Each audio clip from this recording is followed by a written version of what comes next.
Hello guys, welcome to Fictional Vortex. So in this video, we will see what if Naruto became the Overlord of Nazarick. Naruto x Albedo x Shalltear, Overlord. If you enjoy these kinds of stories, don't forget to show us some love by hitting the like button and subscribing to the channel. Your support means the world to us. Now, let's start the story. Chapter 1, The Shinobi Overlord Pain. That was the first thing Naruto felt as consciousness slowly returned to him. Not the searing agony of battle, but the dull throb of having been thrown around like a ragdoll. His body felt heavy, his chakra reserves dangerously low. What the hell happened, he muttered, forcing his eyes open. Instead of the familiar battlefield where he'd been fighting alongside his comrades in the Fourth Great Ninja War, Naruto found himself staring up at an ornate ceiling of dark stone and gleaming gold. The air felt different, heavier, charged with unknown energy. This isn't the elemental nations, he realized, pushing himself to his feet. His tattered orange and black uniform was covered in dirt and blood, some his, most not. The last thing he remembered was a blinding flash of light as Sasuke and he had combined their attacks against Kaguya. There had been a tear in reality, a sensation of falling, and then, this. A distant explosion rocked the building, sending dust cascading from the ceiling. Whoever's place this is, they're under attack, Naruto muttered, instantly alert. His body might be hurting, but years of training kicked in automatically. He moved toward what seemed like a doorway, stepping into a massive hallway lined with elaborate decorations that screamed, important place. Another explosion, closer this time, followed by what sounded like battle cries and the clash of weapons.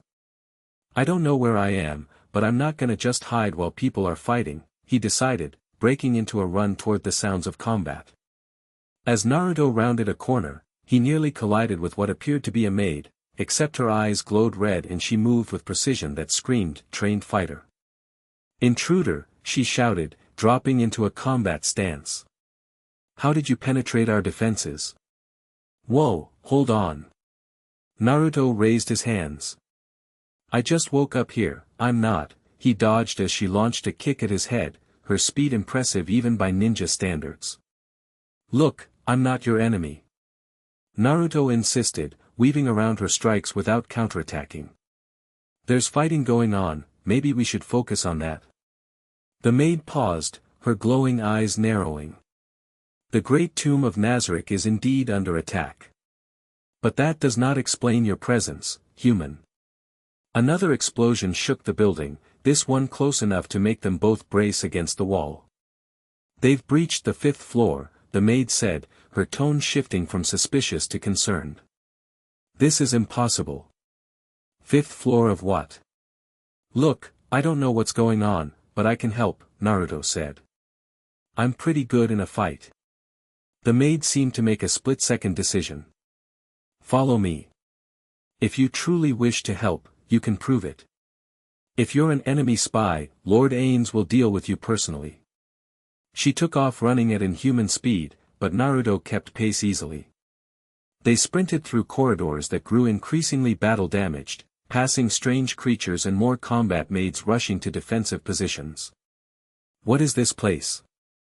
Naruto asked as they ran. The great tomb of Nazarick, home of the Supreme One, Lord Ains ul Gaon, the maid replied without slowing. I am Yuri Alpha of the Pleiades.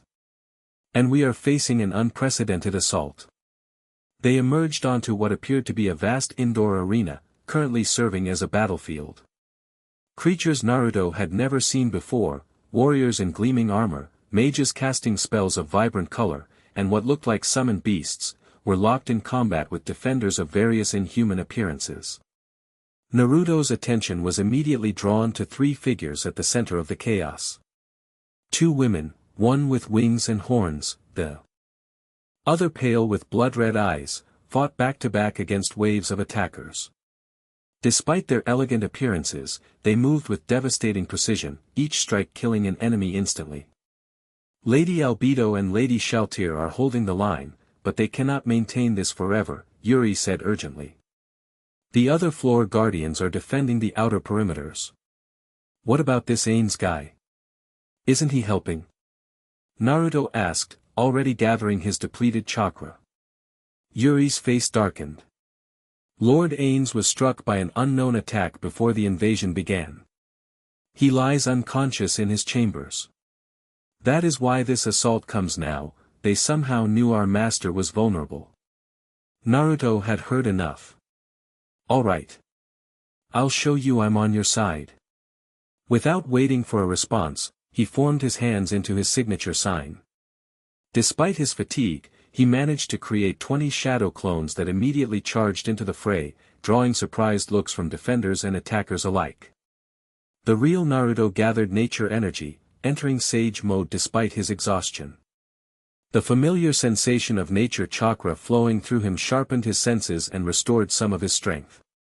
He leapt into battle, landing between a group of attackers and the horned woman, Albedo, Yuri had called her, who spun in surprise at his appearance. "Who are you?" she demanded, her golden eyes narrowing dangerously even as she cleaved an attacker in half with her massive axe. "Name's Naruto Uzumaki," he replied, sending a Rasengan through an armored knight rushing toward them. "Looks like you could use a hand."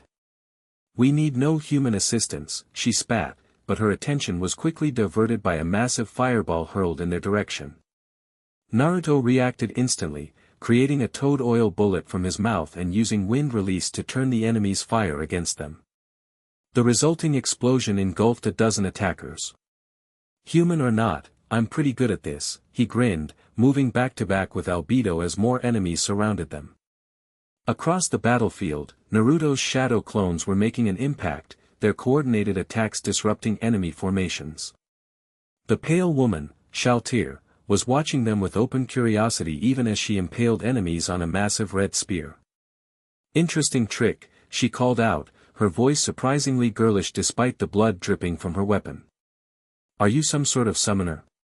"Not exactly," Naruto replied, launching into another group of enemies with a series of taijutsu strikes. "They're solid clones, all me."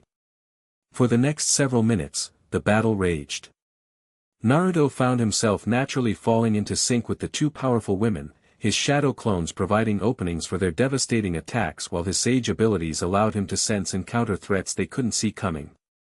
As they fought, Naruto noticed something odd about the attackers. They moved with coordination but little creativity, almost like programmed units rather than thinking combatants. And they seemed particularly focused on reaching a specific doorway at the far end of the chamber. "They're trying to get through there," Naruto called out to Albedo, deflecting a volley of arrows with a wind jutsu.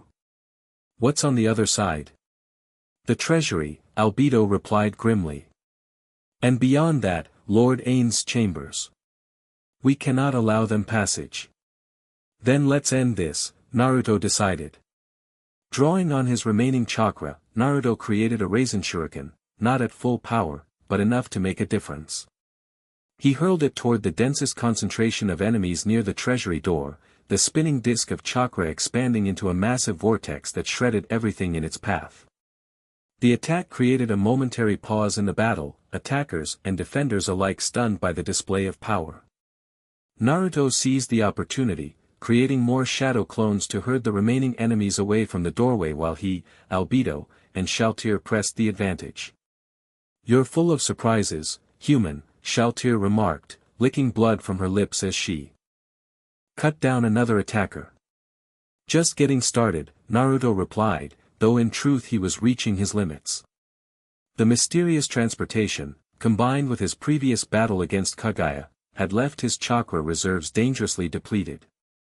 The tide of battle shifted as more defenders arrived, strange insect-like beings, a childlike girl carrying a massive axe, and what appeared to be a well-dressed demon with a metal tail. With their arrival, the remaining attackers began to retreat, some vanishing in flashes of blue light. "They're teleporting out," Albedo observed, her beautiful face twisted in frustration. "Cowards." Within minutes, the battle was over. The invaders had either been killed or escaped, leaving behind their dead and a tomb in disarray. Naruto leaned against a pillar, exhaustion finally catching up to him. His remaining shadow clones dispersed in puffs of smoke, returning their experiences to him and leaving him even more drained. He found himself surrounded by the strange group that appeared to be in charge of defending this Nazarick place. None looked human, yet they all projected an aura of intelligence and power. Albedo stepped forward, her wings folded behind her back, golden eyes fixed on Naruto with a mixture of suspicion and reluctant respect. "You fought well, Naruto Uzumaki," she said, though her tone remained cold. "But that does not explain how you came to be inside Nazarick, or why we should trust you." "I told you, I just woke up here," Naruto replied honestly. "1 minute I was fighting in my world, then there was this weird tear in space or something, and boom, I'm here in your fancy tomb getting attacked alongside you." "Another world?"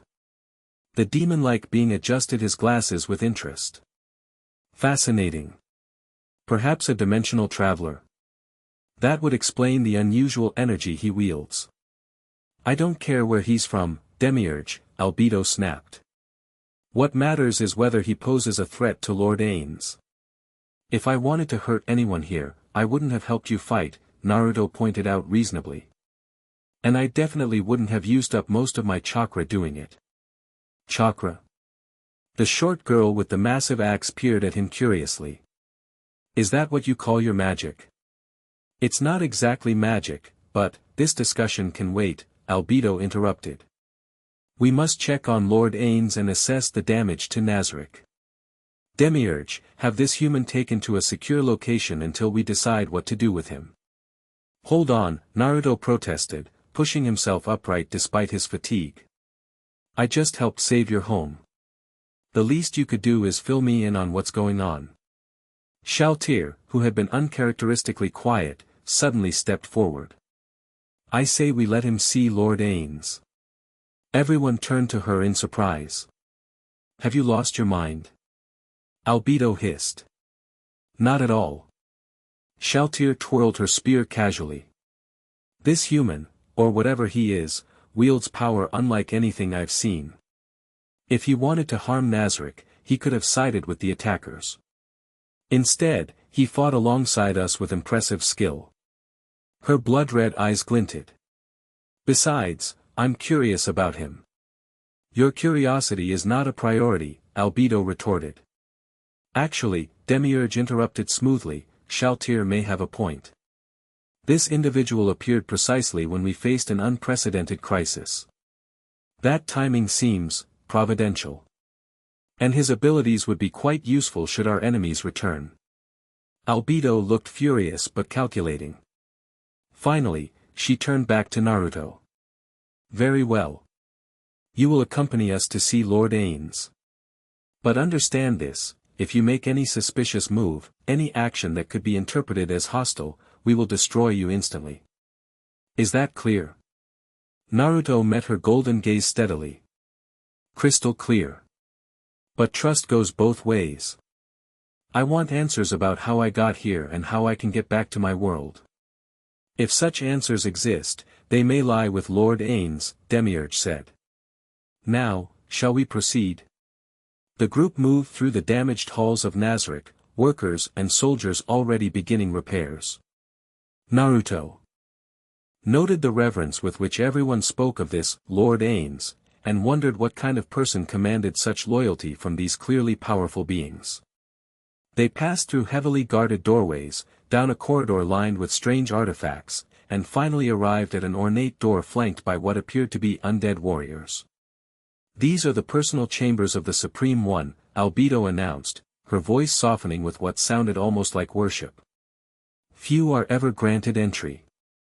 She opened the doors, revealing a luxurious room dominated by a massive four-poster bed.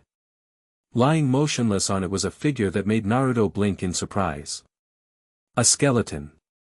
Not just any skeleton, but one wearing elaborate robes and emanating an aura of power even while unconscious. A glowing red sphere pulsed in its ribcage where a heart would be in a living being, but the light seemed dimmer than it should be, flickering erratically. "That's your lord?" Naruto asked, unable to hide his surprise. "Lord Ains Ulgaun, the Supreme One, ruler of the Great Tomb of Nazarick," Albedo confirmed, her voice trembling slightly as she approached the bed. 3 days ago, he was struck by an unknown spell while outside Nazarick. He managed to teleport back before losing consciousness, but has not awakened since. Naruto moved closer, his sage senses detecting the complex energy flowing through the skeletal form. What kind of attack was it? We do not know, Demiurge admitted. It left no visible mark, yet it somehow affected Lord Ains despite his immunity to most magic. Shortly after, we began detecting probing attacks against our defenses, culminating in today's invasion. Naruto frowned, studying the flickering red orb. That thing in his chest, is it supposed to be flickering like that? The Guardians exchanged concerned glances. No, Albedo said softly. The world item within Lord Ains has never behaved this way before. We fear it was the target of the attack. World item? Naruto asked. An artifact of immense power, Demiurge explained. Lord Ains possesses several, including the one he keeps within himself for safekeeping. Naruto stepped even closer, ignoring the tension radiating from the Guardians. He reached out toward the skeletal figure. What are you doing? Albedo demanded, her axe suddenly in hand. I can sense chakra, or whatever you call your energy here, Naruto explained. Something's disrupting the flow around that orb thing. Maybe I can help. You expect us to allow an unknown entity to touch our master? Albedo's voice was deadly quiet. I just helped defend your home, Naruto reminded her. And I've healed people before. Let me at least try to sense what's wrong. The Guardians looked at each other uncertainly. Finally, Demiurge spoke. Our options are limited. If Lord Ains remains in this state, Nazarick is vulnerable. The attack today may be just the beginning. After a tense moment, Albedo lowered her weapon. You may examine him. But I warn you, yeah, you'll destroy me if I try anything funny, Naruto finished for her. I got it the first time. He placed his hands near the red orb, careful not to actually touch it. With his sage abilities, he could sense the chaotic energy disrupting the normal flow within the skeletal lord. It reminded him somewhat of the interference pattern created when incompatible chakras clashed. There's some kind of foreign energy messing with his power, Naruto explained. It's like a virus or something, disrupting the normal flow. I've seen something similar when someone tries to disrupt chakra pathways. Can you remove it? Shalltear asked, leaning in with interest. Maybe, but I'd need to know more about how his energy usually works, Naruto admitted. I don't want to make things worse. Before anyone could respond, a deep rumbling shook the room. Dust fell from the ceiling as the tremor intensified. Another attack? Naruto asked, instantly alert despite his fatigue. Demiurge rushed to the window, his expression darkening. Worse. It appears the initial attack was merely a distraction. The real assault begins now. Naruto joined him at the window and felt his heart sink. The sky outside was filled with flying creatures, dragons, winged humanoids, and what appeared to be mechanical constructs. On the ground, an army stretched as far as he could see, siege weapons being moved into position. What the hell? Who are these guys? Naruto asked. The combined forces of the slain theocracy and the Baharuth Empire, by the looks of it, Demiurge replied grimly. But they should not have the strength or courage for this. Someone else must be coordinating them. Someone who knew exactly when to strike, Albedo added, joining them at the window. When Lord Ains was vulnerable. A messenger burst into the room, another combat maid, her uniform torn and bloodied. Forgive the interruption. The outer defenses are failing. Cositus and Mare are holding the first floor, but the enemy has breached multiple entry points simultaneously. They're using unknown magic to counter our traps. Albedo's face hardened into a mask of cold fury. Shalltear, return to your floor immediately. Demiurge, coordinate our forces. We cannot allow them to reach Lord Ains. What about me? Naruto asked as the Guardians prepared to leave. Albedo regarded him with calculating eyes. You've proven yourself useful in combat. But can we trust you to fight alongside us again? I don't know what's going on in this world, Naruto said honestly. But I do know I hate bullies and sneak attacks. If these guys hurt your leader and are attacking your home, I'm happy to help kick their asses. A ghost of a smile touched Albedo's lips. Very well. You will accompany me to the throne room. We shall make our stand there. As they hurried through the corridors of Nazarick, the sounds of battle grew louder. The invaders had penetrated deeper than before, and the defenders were spread thin across multiple fronts. This is no random attack, Demiurge observed as they ran. They know our defenses, our rotations, even some of our traps. There is a traitor, or they have been observing us for some time. Either way, they'll regret it, Shalltear hissed, her bloodlust palpable. They reached an intersection where they needed to split up. Shalltear and Demiurge would head to their respective defense positions, while Albedo and Naruto continued to the throne room. Try not to die, interesting human, Shalltear said to Naruto, a playful smirk on her lips despite the dire situation. I have questions for you when this is over. Same to you, vampire lady, Naruto replied with a grin. Something about her reminded him of Anko, deadly but with a mischievous streak. As they separated, Albedo led Naruto through increasingly ornate passages until they reached a massive set of doors emblazoned with a strange symbol. The throne room of Nazarick, she explained. From here, we can monitor the battle and coordinate our defenses. It is also the last line of protection for Lord Ains. Inside, Naruto found himself in a cavernous chamber with towering pillars and a raised dais at the far end supporting an elaborate throne. Various magical displays floated in the air, showing different areas of Nazarick where battles raged. Impressive setup, Naruto remarked. This is but a shadow of its glory when Lord Ains sits upon the throne, Albedo replied, moving to a central position where she could view all the displays. Now, we must, her words cut off as one of the displays suddenly went dark. The third floor has fallen, she whispered, shock evident in her voice. Impossible. More displays began flickering or going dark, indicating defensive positions being overrun. Naruto watched as the beautiful but cold woman's composure began to crack, her hands clenching into fists. They were prepared for everything, she murmured. Every contingency, every defense. An idea struck Naruto. Maybe that's the problem. Albedo turned to him sharply. What? They prepared for your normal defenses and strategies, Naruto explained. But they haven't prepared for me. I fight differently than anyone in your world. Naruto quickly formed a shadow clone. Send this guy with your orders. Meanwhile, I'll create a diversion they won't expect. Albedo studied him for a moment before nodding. What do you propose? Naruto grinned, already forming hand seals. Something big and flashy to draw attention, then a sneak attack they'll never see coming. Minutes later, Naruto stood atop the roof of Nazarick, surveying the battlefield below. The invading army had established multiple frontal assaults while smaller strike teams infiltrated through breaches in the defenses. From his vantage point, he could see the coordination between different factions, too perfect to be coincidental. Someone's pulling their strings, he muttered, gathering his remaining chakra. It wasn't much, but it would have to do. Naruto formed the familiar cross seal, channeling chakra through his exhausted system. Multi-shadow clone jutsu.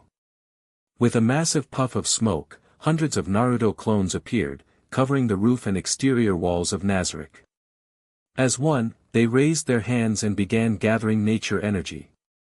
Inside the throne room, Albedo stared at the display showing the exterior of Nazarick, her golden eyes wide with surprise. What is he doing? She wondered aloud. On the battlefield, the sudden appearance of hundreds of identical orange-clad figures caused momentary confusion among the attackers. That confusion turned to alarm as each clone began glowing with sage energy.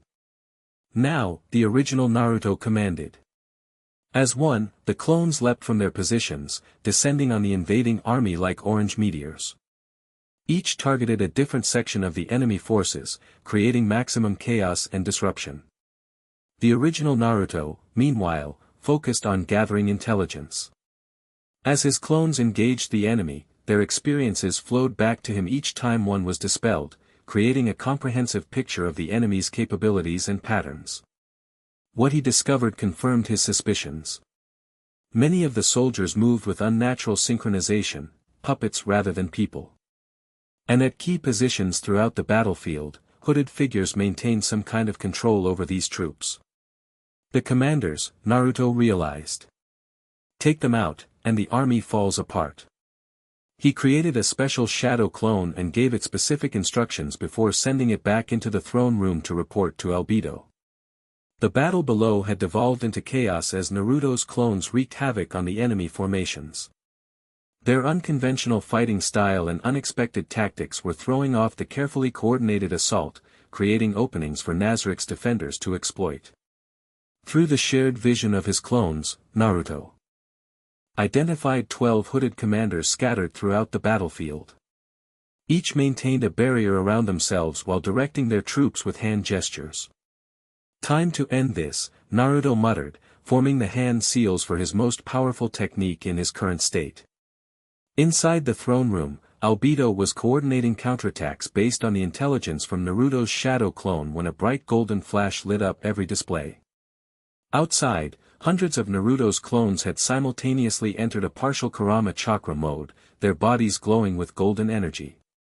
"What is this power?" she whispered, watching as the glowing figures cut through enemy ranks with renewed vigor.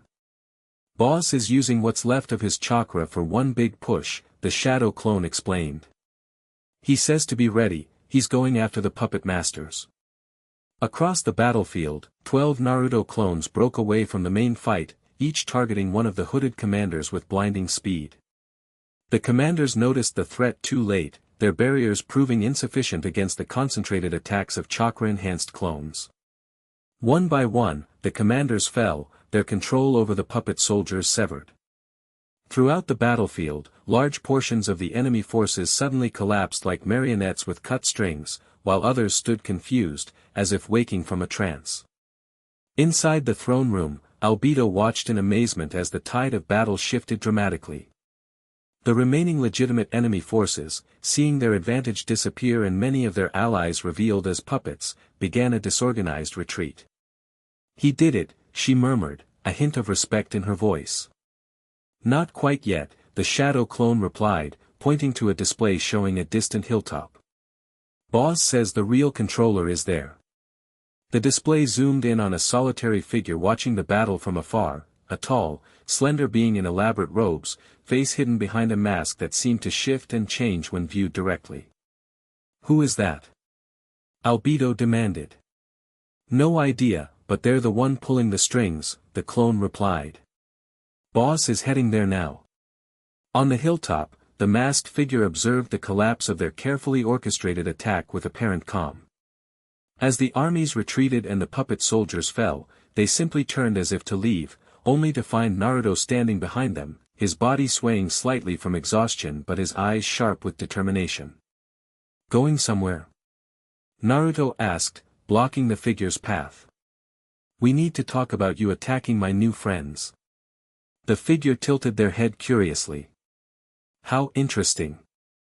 You are not of this world, yet you defend Nazarick as if it were your home." The voice was neither male nor female, seeming to shift between tones with each word. "I don't need to be from this world to know a sneak attack when I see one," Naruto replied. "Who are you, and what do you want with this place?" The figure made a sound like laughter. "I am merely an observer, testing the defenses of Nazarick in its master's absence. I did not expect to find another Worldwalker interfering in my experiment." "Experiment? You hurt their leader and attacked their home." "A necessary probe to verify certain theories," the figure replied dismissively. "The tomb of Nazarick holds secrets that transcend worlds, as does its master." "As, perhaps, do you." The figure raised a hand, and Naruto tensed for an attack. Instead, the air between them shimmered, forming an image of swirling energies and intersecting planes. The multiverse is vast, Naruto Uzumaki. Your arrival here was no accident. The convergence of worlds creates opportunities. Naruto frowned. How do you know my name? I know many things about many worlds. Yours included. The figure gestured, and the image shifted to show Konoha, then the battleground where Naruto had fought Kaguya. Your war has ended, by the way.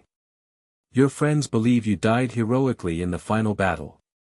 The news hit Naruto like a physical blow. They think I'm dead. A reasonable assumption, given your disappearance in a flash of light as the enemy was defeated. The figure's mask seemed to smile. But enough reminiscing.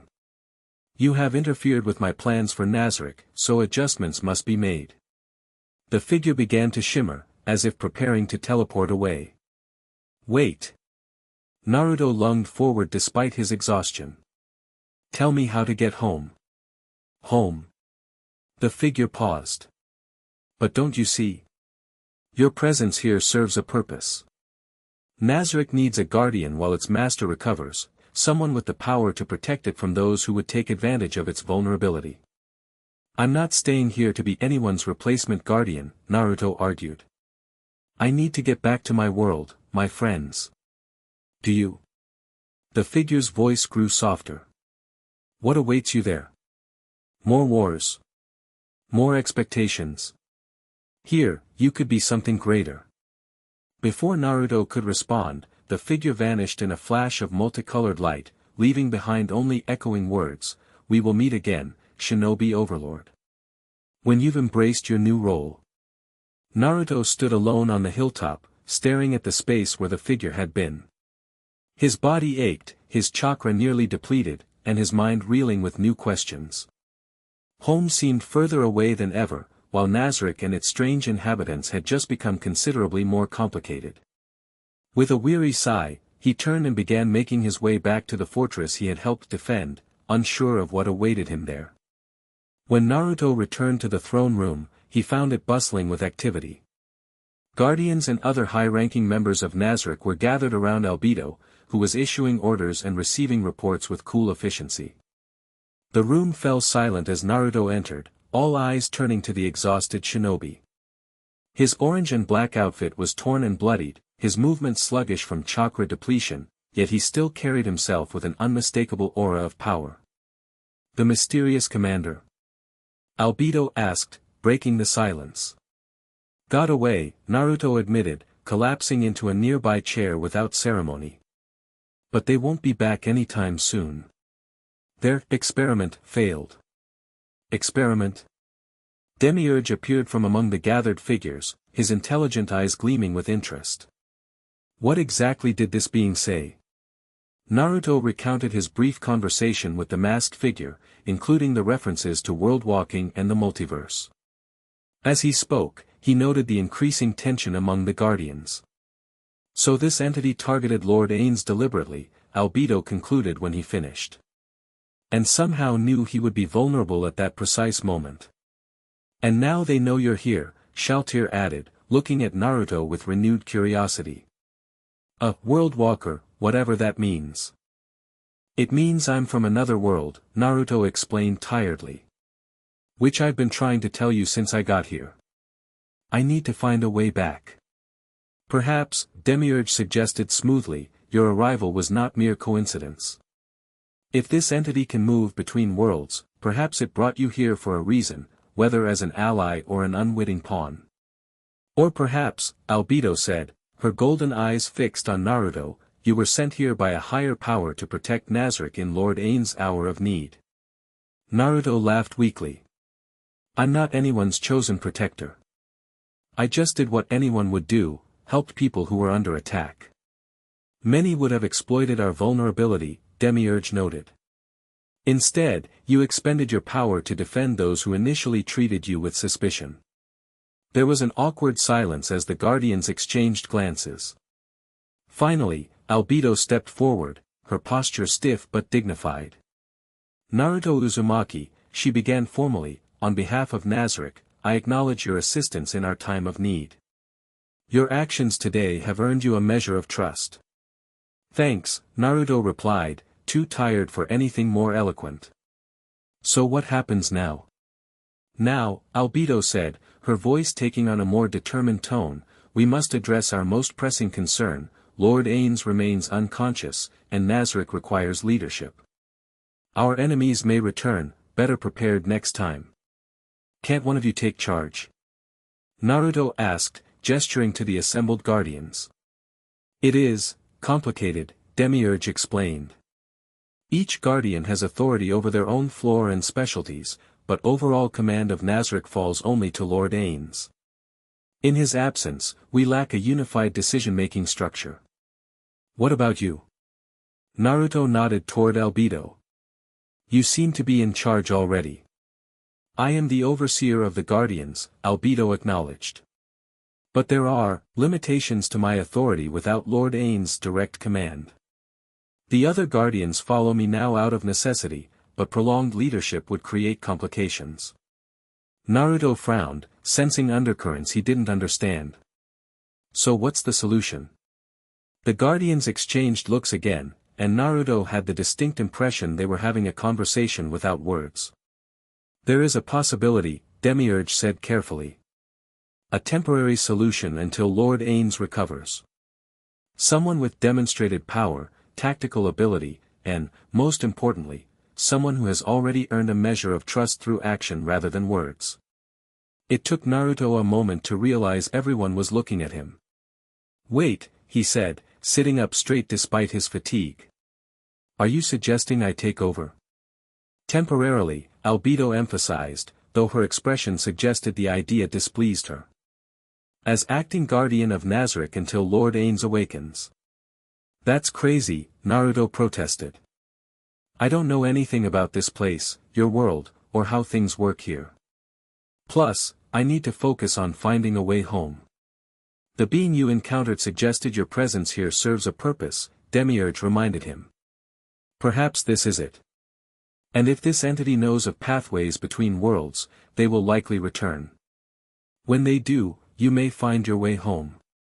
Naruto looked around at the assembled guardians, reading their expressions. Demiurge seemed calculating but supportive of the idea. Shalltear looked intrigued and almost amused.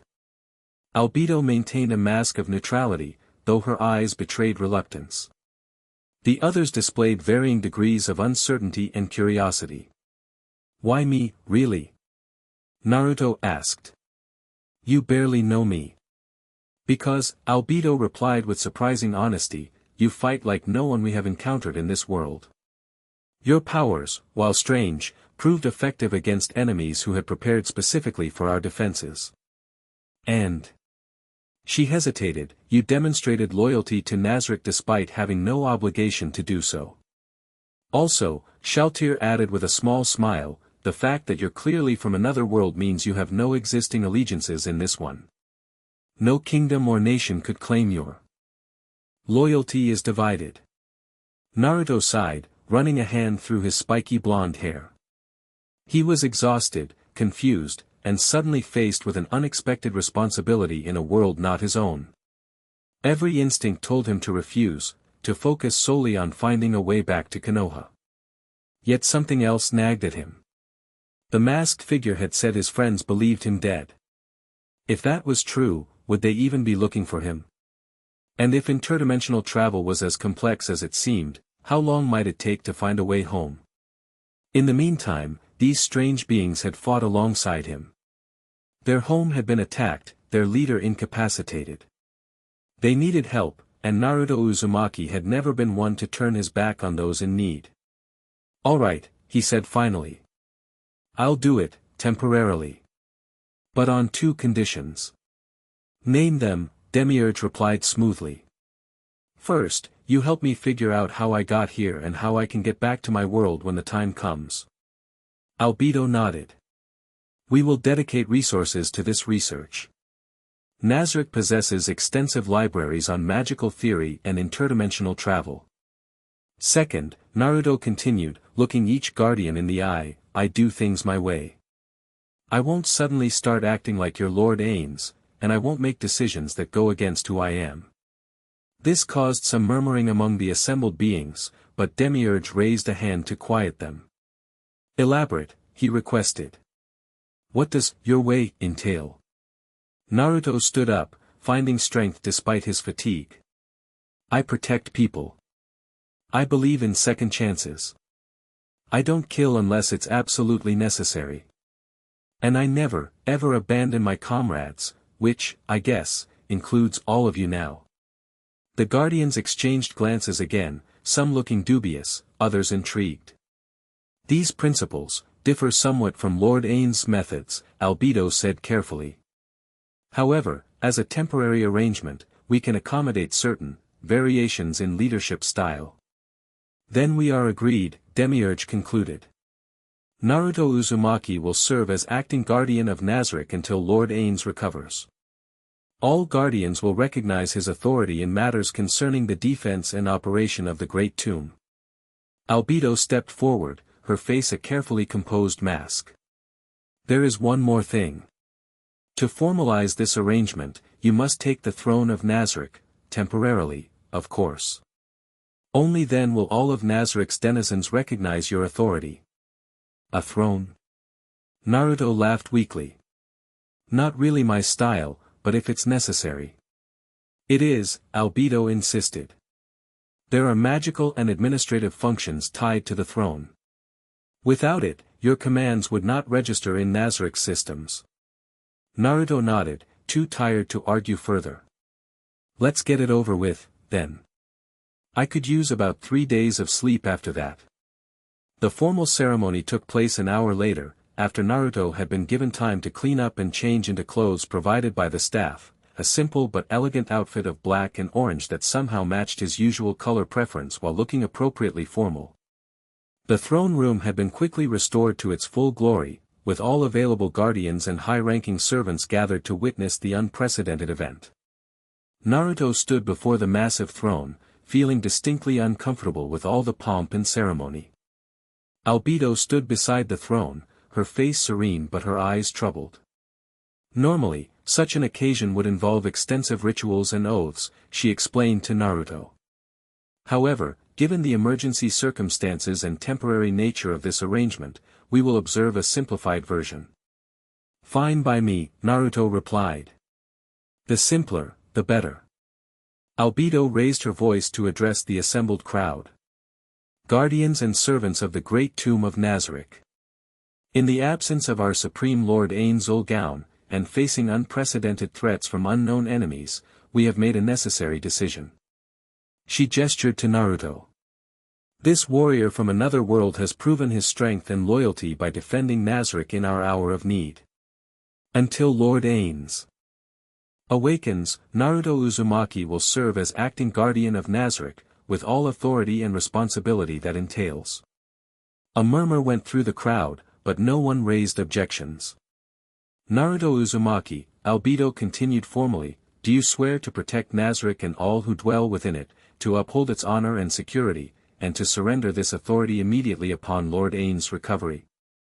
I swear, Naruto replied simply, feeling the weight of the moment despite the temporary nature of the arrangement. Then approach the throne, Albedo instructed, stepping aside. Naruto walked up the steps to the massive throne, feeling increasingly awkward as all eyes followed him.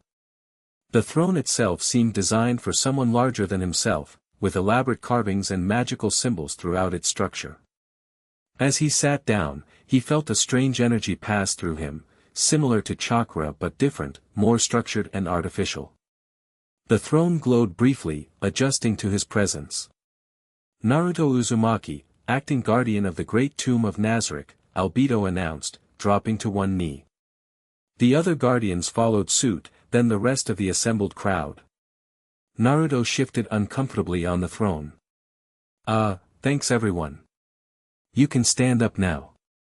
As the ceremony concluded and the crowd began to disperse, Naruto found himself approached by Albedo, Shalltear, and Demiurge, apparently the core leadership among the guardians. The news of your temporary appointment will be distributed throughout Nazarick, Demiurge informed him. You should expect some adjustment period as our residents become accustomed to a new authority figure. I'm sure it'll be fine, Naruto said, stifling a yawn. Right now, I'm more concerned about getting some rest and then checking on your boss. Maybe I can figure out what's keeping him unconscious. Your quarters have been prepared, Albedo informed him stiffly. Adjacent to Lord Ain's chambers for security purposes. And I'd be happy to give you a personal tour of Nazarick once you've rested, Shalltear offered with a smile that somehow managed to be both innocent and predatory. Thanks, Naruto replied, not missing the flash of irritation that crossed Albedo's face at Shalltear's offer. But first, let me see Ain's again. Now that I'm a bit recovered, I might notice something I missed before. They returned to Ain's chambers, where the skeletal overlord remained motionless on his bed, the red orb in his ribcage still flickering erratically. Naruto, somewhat recovered after the ceremony, approached the bed and activated his sage mode. With his senses enhanced, he studied the energy flowing through Ain's skeletal form. The disruption is still there, he reported. But it's not random. There's a pattern to it, like a seal of some kind. A seal? Demiurge asked sharply. You mean a binding spell? Something like that. Naruto traced the air above Ain's chest, following the invisible pattern only he could see. In my world, we use seals to contain, control, or suppress chakra. This looks similar, but it's designed for whatever type of energy he uses. Could you remove it? Albedo asked, a hint of hope in her voice for the first time. Naruto frowned. Not yet. I'd need to understand it better first. Messing with seals when you don't know exactly what they do is dangerous. But now that I know what to look for, I might be able to design a counter-seal. How long would that take? Shalltear asked. No idea, Naruto admitted. I'm good with seals, but not the best. If Pervy Sage were here. He trailed off, a flash of homesickness hitting him unexpectedly. Regardless, Demiurge interjected smoothly, this is the first real progress in understanding Lord Ain's condition. It confirms our suspicion that the attack was precisely targeted at his unique nature. And it gives us something to research, Albedo added, her analytical mind already working. Nazarick's library contains extensive information on magical seals and bindings. Naruto nodded, letting his sage mode fade as fatigue returned. I'll help with that research tomorrow. Right now, I really need some sleep before I pass out. Of course, Albedo agreed. Shalltear, please show our acting guardian to his quarters. Shalltear smiled, clearly pleased with the assignment. With pleasure. This way, Lord Naruto. Just Naruto is fine, he insisted as he followed her from the room. The Lord stuff makes me uncomfortable. As you wish.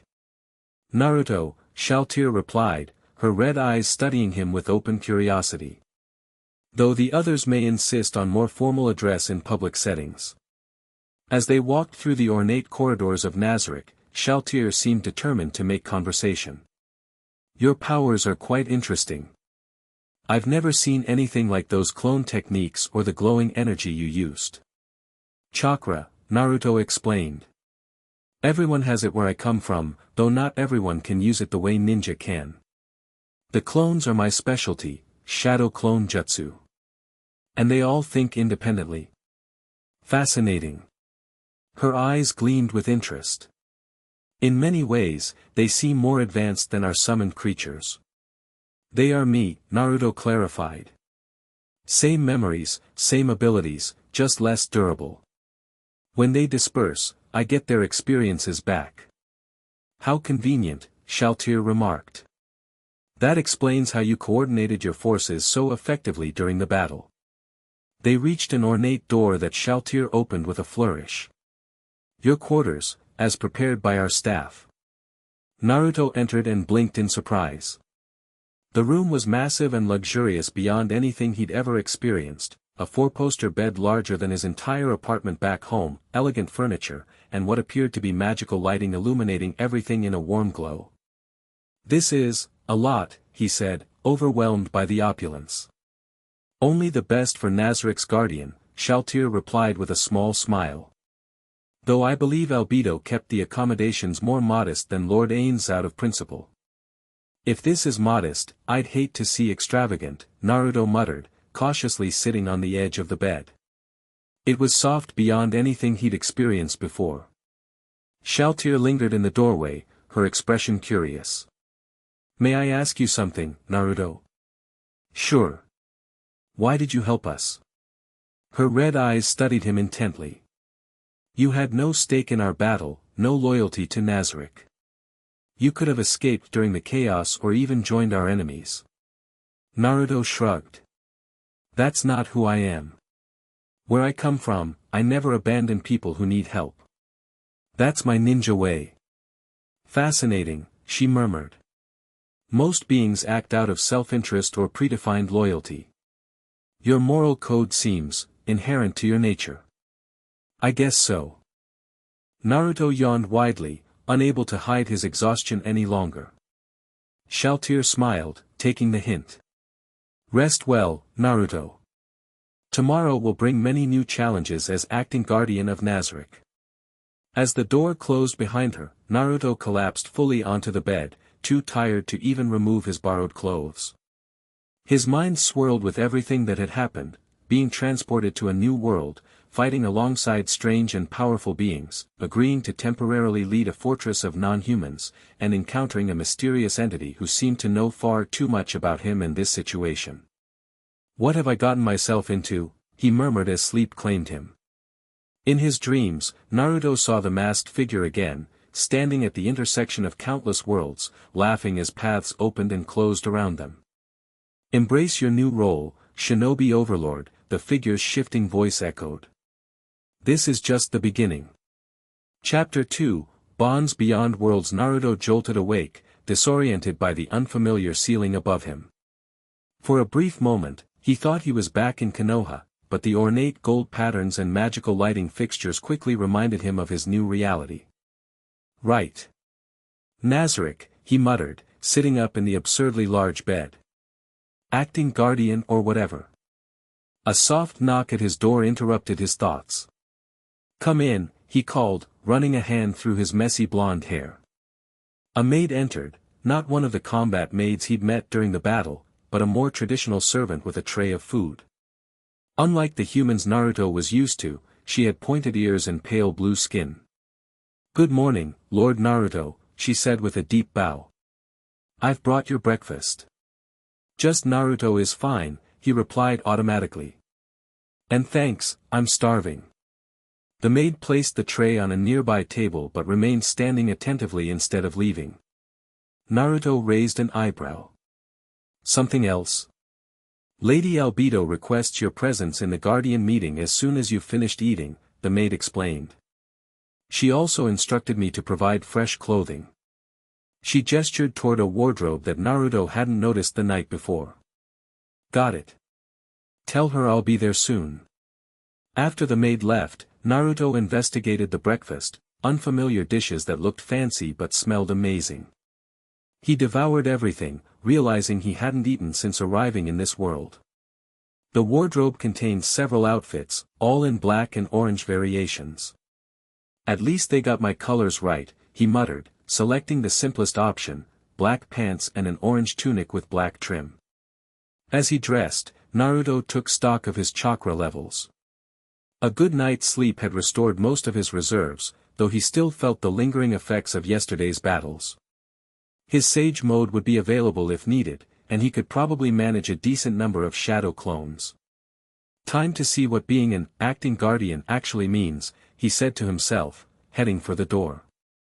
Outside his room, Naruto found another maid waiting to escort him. As they walked through the ornate corridors of Nazarick, he couldn't help noticing how other residents reacted to his presence. Some bowed deeply, others watched with barely concealed curiosity, and a few, particularly the more monstrous-looking ones, seemed wary or even resentful. Not everyone's happy about the new arrangement, Naruto observed quietly. The maid glanced at him nervously. It is unprecedented for anyone but Lord Ains to hold authority over Nazarick. I get it. I'm the outsider. Naruto smiled reassuringly. Don't worry, I'm not gonna hold it against anyone. They arrived at a large meeting room where several figures were already gathered around a circular table. Naruto recognized Albedo, Shalltear, and Demiurge from yesterday, along with several new faces. Albedo stood as he entered. Lord Naruto, thank you for joining us promptly. Just Naruto, remember, he replied, taking the empty seat that seemed reserved for him. And sorry if I'm late. Not at all. We were just discussing yesterday's events and our current security status. Albedo gestured to those present. You've met Shalltear and Demiurge. Allow me to introduce Cocytus, guardian of the 5th floor, Mare and Aura, guardians of the 6th floor, and Pandora's actor, guardian of the treasury. Naruto nodded to each. Cocytus was a massive insect-like warrior with 4 arms, emanating a literal chill. The twins, Mare and Aura, looked like children with pointed ears, though Naruto sensed they were far more powerful than their appearance suggested. Pandora's actor was bizarre, with a featureless egg-shaped head and a military-style uniform. Nice to meet you all, Naruto said. Look, I know this situation is weird for everyone. I'm not trying to replace your boss, I'm just helping out until he recovers. Your assistance during the attack was impressive, Cocytus said, his words punctuated by frosty breath. Any who fight for Nazarick deserve respect. We're super curious about your powers. Aura added excitedly. Those clones were amazing. Indeed, Demiurge said smoothly. But perhaps we should address more urgent matters first. Albedo? The winged woman nodded. Our immediate concerns are threefold. First, security. The attack revealed vulnerabilities in our defenses that must be addressed. Second, intelligence. We need to understand who orchestrated yesterday's assault and what they might plan next. Third, diplomacy. The neighboring kingdoms will have noticed unusual activity around Nazarick, and we must control the narrative. Makes sense, Naruto agreed.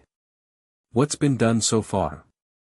I've reinforced the 5th floor defenses, Cocytus reported. And reorganized our undead guards. Mare and I have set new traps around the outer perimeter, Aura added. And we're running extra patrols with our beasts.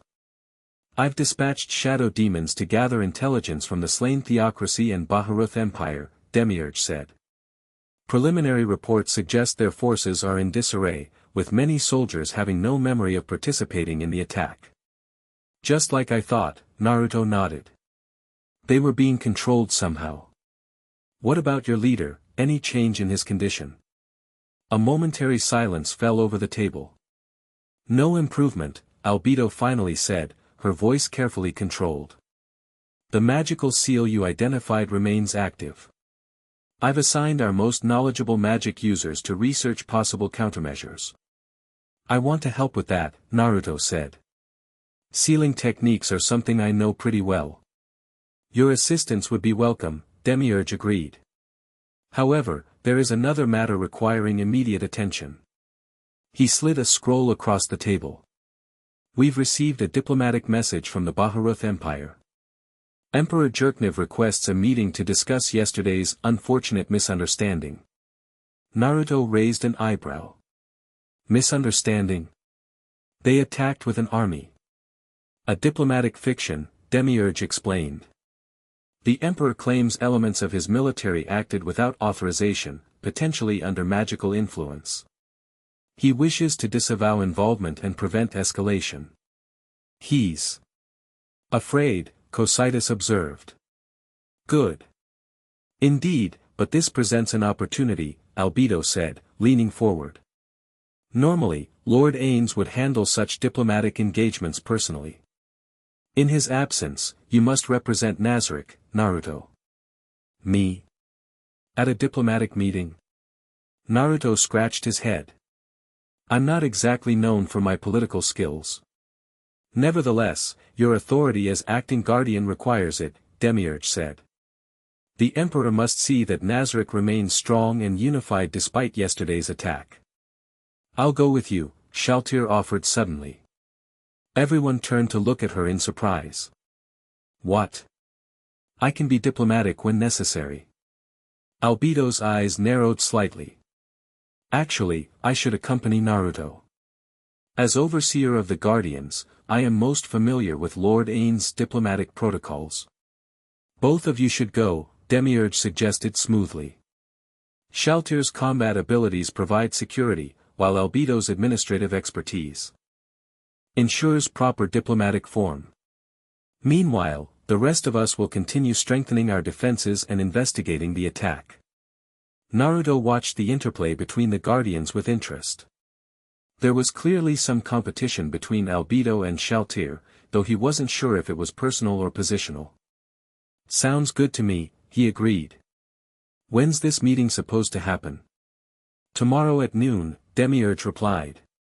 The Emperor has proposed neutral territory, a pavilion at the edge of the Great Forest. We should prepare you with background information, Albedo said. The political situation is complex, and there are certain expectations for how the Guardian of Nazarick should conduct himself. Naruto sighed. Let me guess, cold, intimidating, and willing to destroy anyone who crosses me. Precisely, Demiurge smiled. Though your own approach may prove, interestingly effective as well. Great, Naruto muttered. Diplomatic crash course it is. After the meeting concluded, Naruto found himself in Ain's study with Albedo, surrounded by maps, scrolls, and magical displays showing information about the neighboring kingdoms. The Baharuth Empire is a centralized human nation ruled by Emperor Jerknev Rune Farlord El Nix, known as the Bloody Emperor, Albedo explained, pointing to a territory on the map. They have the strongest military among human nations in this region. Naruto tried to focus, but the information was overwhelming: names, territories, political relationships, historical conflicts. After an hour, he raised his hands in surrender. This is too much to memorize in one day, he admitted. Let's focus on the basics. What does this Emperor guy want, and what do we want from him? Albedo seemed mildly annoyed by his simplification but answered, Emperor Jerknev wants to ensure Nazarick doesn't retaliate against the Empire for yesterday's attack. We want information about who orchestrated it and potentially a formal alliance that acknowledges Nazarick's superiority. Got it, Naruto nodded. So basically, he's scared we'll crush his kingdom, and we want him to admit we're stronger and tell us what he knows. A crude but accurate assessment, Albedo conceded. I can work with that.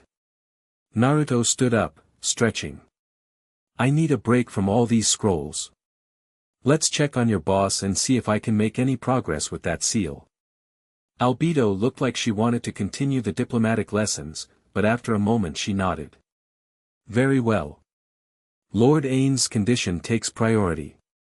In Ain's chambers, Naruto activated his Sage mode and carefully examined the energy patterns disrupting the skeletal overlord's power. It's definitely a sealing technique, he confirmed, tracing the invisible pattern with his finger. But unlike anything I've seen before. It's not suppressing his power completely, more like, scrambling it. Can you counter it?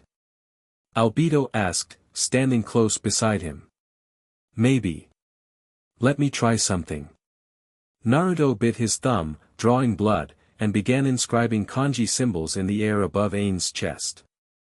The blood hung suspended, glowing faintly as Naruto infused it with chakra. What are you doing? Albedo asked, her golden eyes wide with fascination. Blood sealing technique, Naruto explained, continuing to draw complex patterns. In my world, blood can be used as a conduit for sealing and unsealing chakra. I'm trying to create a diagnostic seal, something to help me understand what we're dealing with. As the last symbol was drawn, Naruto clapped his hands together. Seal art, revelation technique. The bloody symbols flared bright red before sinking into Ain's skeletal form. For a moment, nothing happened. Then, glowing lines appeared across his body, forming a complex interlocking pattern centered on the flickering red orb in his chest. "There it is," Naruto murmured. "Now I can see how it's structured." The seal was unlike anything he'd encountered before, not a five-element seal or any other traditional technique from his world. It had an alien logic to it, symbols that reminded him vaguely of the masked figure's strange energy. "This is way more complex than I thought," Naruto admitted after studying it for several minutes. "Breaking it directly might be dangerous." "What do you mean?" Albedo asked sharply. "This seal isn't just suppressing his power, it's integrated with it somehow. Remove it wrongly, and it could damage whatever keeps him alive, I guess." Naruto struggled to find the right words. "It's like it's infected his energy system." "Then what do we do?" For the first time, Naruto heard real concern in Albedo's voice, not the formal worry of a subordinate, but something deeper. "We need more information," Naruto decided. "About the masked figure, about how magic works in this world, and about whatever this red orb thing is." "The world item," Albedo said softly, staring at the flickering red sphere. "It's called the Heart of Flames, one of 20 world items created by the Supreme Beings. Is there a library here? With information about these world items and sealing magic?" Albedo nodded. "The Library of Ashurbanipal on the 9th floor contains all knowledge collected by Nazarick. I will arrange for access and appropriate assistance." As they left Ain's chambers, Naruto noticed Albedo's troubled expression. Despite her cold demeanor, she clearly cared deeply for her master. "We'll figure this out," Naruto said reassuringly. "I've dealt with complicated seals before." "Have you?" Albedo asked, her golden eyes studying him with new interest. Naruto touched his stomach unconsciously. "Yeah. I've had a pretty complex one myself for most of my life." Before Albedo could inquire further, they were interrupted by the appearance of Shalltear, who seemed to materialize from the shadows of the corridor.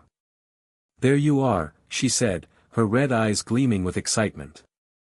"I've been looking for you, Naruto." "What's up?" Naruto asked. "I thought you might appreciate a proper tour of Nazarick before tomorrow's diplomatic mission," Shalltear said with a smile. "And perhaps a friendly sparring match? I'm curious to test your abilities in a controlled setting." "Naruto has diplomatic preparations to complete," Albedo interjected coolly. "And research regarding Lord Ain's condition." "Actually, a break might help," Naruto said. "I could use some physical activity to clear my head, and seeing more of this place would be useful." Shalltear's smile widened triumphantly. "Excellent. We'll start with the combat arena on the 6th floor. Aura and Mare have prepared a special demonstration of Nazarick's defenses that might interest you." "Lord Naruto's time is valuable," Albedo reminded them stiffly. "The diplomatic briefing is not complete." "I'll get back to it later," Naruto promised. "But Shalltear's right, I should see more of Nazarick if I'm temporarily in charge of it." Albedo clearly wanted to object further but instead nodded curtly. "Very well. I will continue researching the seal affecting Lord Ain's and prepare additional diplomatic materials for your review this evening." As Albedo walked away, her wings slightly tense behind her, Naruto turned to Shalltear. "I get the feeling you two don't always get along." Shalltear laughed lightly. "Albedo and I have a competitive relationship. We are both deeply loyal to Lord Ain's, but we express it differently." She tilted her head curiously. "Does that bother you?" "Nah, reminds me of home actually," Naruto grinned. "So, this arena, is it where you usually train?" As they walked, Shalltear explained the layout of Nazarick, the different floors, each guardian's territory, and the various defenses and inhabitants. Naruto listened with genuine interest, asking questions and trying to understand the complex structure he was temporarily responsible for. The 6th floor arena turned out to be a massive coliseum-like structure with shape-shifting terrain. When they arrived, Aura and Mare were already there, along with several impressive-looking magical beasts. Naruto! Aura called excitedly, waving from atop a massive wolf-like creature. We've been waiting for you. We prepared a demonstration, Mare added more shyly. Despite his feminine appearance and demeanor, Naruto had learned he was actually male. Show me what you've got, Naruto said with an encouraging smile. For the next hour, the twin guardians demonstrated various defensive capabilities of Nazarick, manipulating the arena to create different terrains and summoning creatures to showcase battle tactics. Naruto watched with appreciation, occasionally asking questions or offering suggestions based on his own combat experience. Your beasts are amazing, he told Aura. In my world, we have summons, but they're usually specific to certain ninja. Having a variety like this gives you a lot of tactical flexibility. Aura beamed at the praise. These are just a few of my pets. I have over 100 different magical beasts under my command. And Mare, your earth magic is impressive, Naruto added, turning to the shy elf. The way you can reshape the battlefield reminds me of some earth-style jutsu from my world. Mare blushed. Thank you. It's nothing special. Don't be modest, brother, Aura nudged him. Mare's magic is among the strongest in Nazarick. After the demonstrations concluded, Shalltear stepped forward with a predatory smile. Now, I believe we mentioned a sparring match. Naruto grinned, rolling his shoulders. Sure, but I should warn you, I'm feeling pretty recharged today. Perfect, Shalltear purred. I wouldn't want you at anything less than your best. They took positions at opposite ends of the arena. Aura and Mare moved to the sidelines, clearly excited to watch the match. Rules? Naruto asked, stretching casually. First blood or surrender, Shalltear suggested. And let's keep the collateral damage minimal. Albedo would be furious if we destroyed the arena. Works for me, Naruto agreed, dropping into a ready stance. Shalltear's transformation was immediate and startling. Her elegant appearance shifted, her nails extending into claws, her delicate features becoming more predatory. She moved with blinding speed, covering the distance between them in an instant. Naruto barely dodged her first strike, flipping backward as her claws sliced through the air where he'd been standing. Without hesitation, he formed a shadow clone that launched him sideways as Shalltear pursued. You're fast, he remarked, creating 3 more clones that spread out to flank her. You haven't seen anything yet, Shalltear replied, suddenly vanishing from view. Naruto's danger sense flared. He substituted with one of his clones just as Shalltear reappeared behind him, her attack hitting the clone instead, which dispelled in a puff of smoke. The real Naruto used the moment to analyze her fighting style. She was incredibly fast, strong, and seemed to have some kind of teleportation ability. Traditional taijutsu wouldn't be enough. Shadow clone jutsu. He created a dozen clones that immediately engaged Shalltear from multiple angles. She responded with astonishing skill, her spear materializing in her hands as she spun and struck with precision. One by one, the clones were dispelled, but they served their purpose, giving Naruto time to gather nature energy. When Shalltear finally located the real Naruto, his eyes had changed to those of Sage Mode. You've changed somehow, she observed, pausing momentarily. Your energy feels different. Sage Mode, Naruto explained. I can sense natural energy and use it to enhance my abilities. Shalltear smiled, a hint of fangs visible. Interesting. Let's see how it compares to my blood frenzy. The next exchange was even faster and more intense. Naruto's enhanced reflexes allowed him to match Shalltear's speed, and his increased strength meant his blows carried real impact. For every attack she launched, he had a counter, for every defense he mounted, she found an opening. Their audience had grown. Other denizens of Nazarick had gathered to watch the spectacle, the new acting guardian testing himself against one of their most powerful guardians. After several minutes of high-speed combat, neither had gained a decisive advantage. Naruto was impressed by Shalltear's skill and versatility. She seemed to have multiple combat forms and magical abilities at her disposal. "You're holding back," she accused during a momentary pause, her red eyes gleaming with excitement. "So are you," Naruto countered with a grin. "Perhaps we should take this more seriously," Shalltear suggested, her form shifting again as a blood-red aura surrounded her. Naruto responded by forming a Rasengan in his right hand. "If you insist." Their next clash sent shockwaves across the arena. Shalltear's spear met Naruto's Rasengan in a brilliant flash of energy. The resulting explosion threw both combatants backward, though they each landed gracefully on their feet. "Enough." Albedo's voice cut through the excitement. She stood at the arena entrance, arms crossed and wings flared with irritation. "This sparring match has drawn half of Nazarick away from their duties." Naruto and Shalltear both turned, looking slightly guilty but exhilarated from the fight.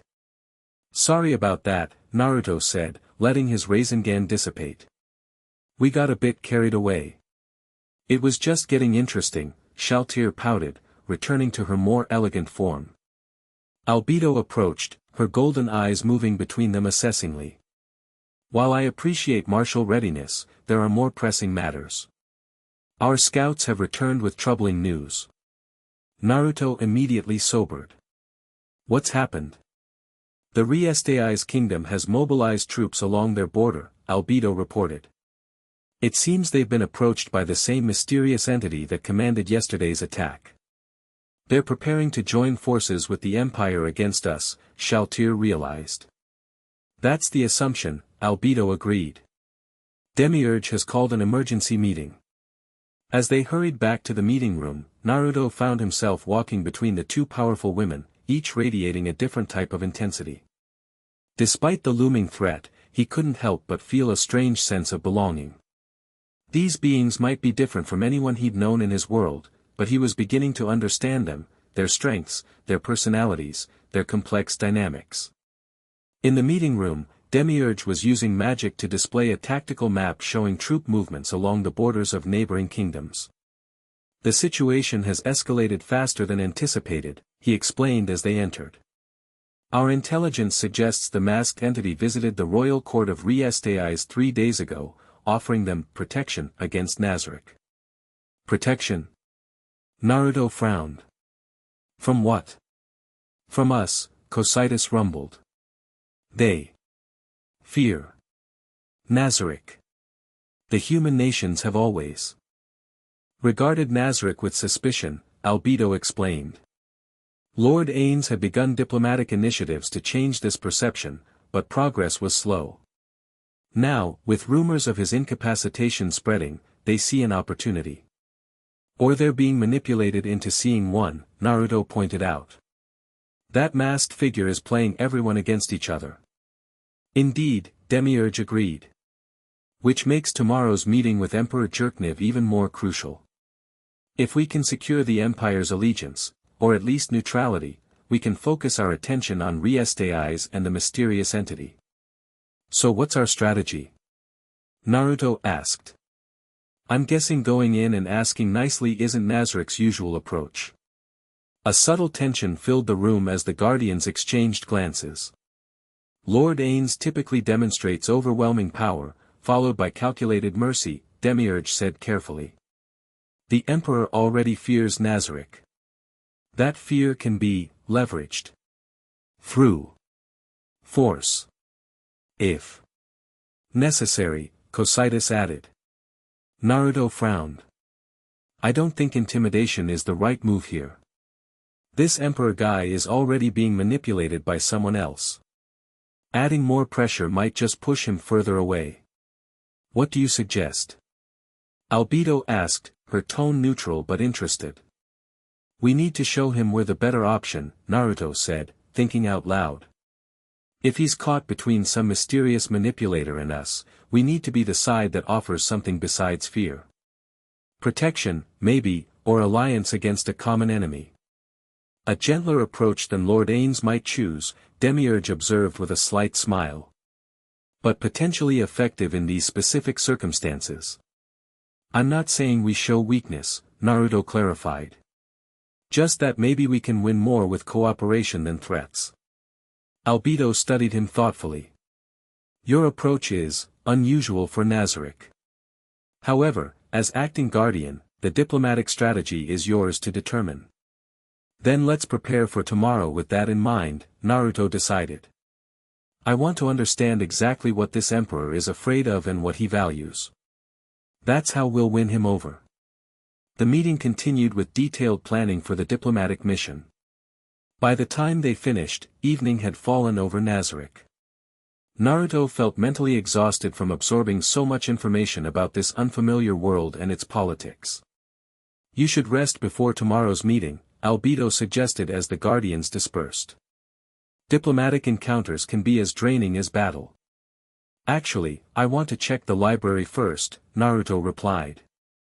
I need to learn more about those world items and sealing magic if we're going to help your boss. I'll accompany you, Albedo offered, surprising him. The library of Ashurbanipal is vast, and I can direct you to the most relevant texts. As they walked together through Nazarick's elaborate corridors, Naruto noticed Albedo studying him with an expression he couldn't quite read. Something on your mind? He asked. You fight differently than I expected, she said after a moment.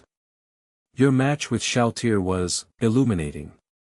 How so? You adapted to her style instead of imposing your own. You were testing her, learning from her, even while displaying your own considerable strength. Albedo's golden eyes were thoughtful.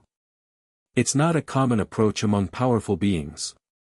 That's how I've always fought, Naruto explained. Every opponent teaches you something if you're paying attention. And what did Shalltear teach you? Naruto grinned. That you guys are even stronger than I thought. She was holding back a lot, and so was I. Would have been interesting to see where a real fight went. Perhaps it's best we don't find out, Albedo said dryly. Nazarick can ill afford damage to its infrastructure at present. They reached the library, an impossibly vast chamber with shelves stretching in all directions, containing books, scrolls, and artifacts from countless worlds. Naruto stared in amazement. This place is huge. How do you find anything? The library is organized by subject and magical classification, Albedo explained. And we have assistants. As if on cue, a strange creature appeared, a floating jellyfish-like being with tentacles that ended in small hands. Lady Albedo, how may I serve? It asked in a high-pitched voice. Titus, we require information on world items, particularly the Heart of Flames, and any texts concerning interdimensional sealing magic, Albedo instructed. Of course. Follow me, please. The creature floated away, its tentacles gesturing for them to follow.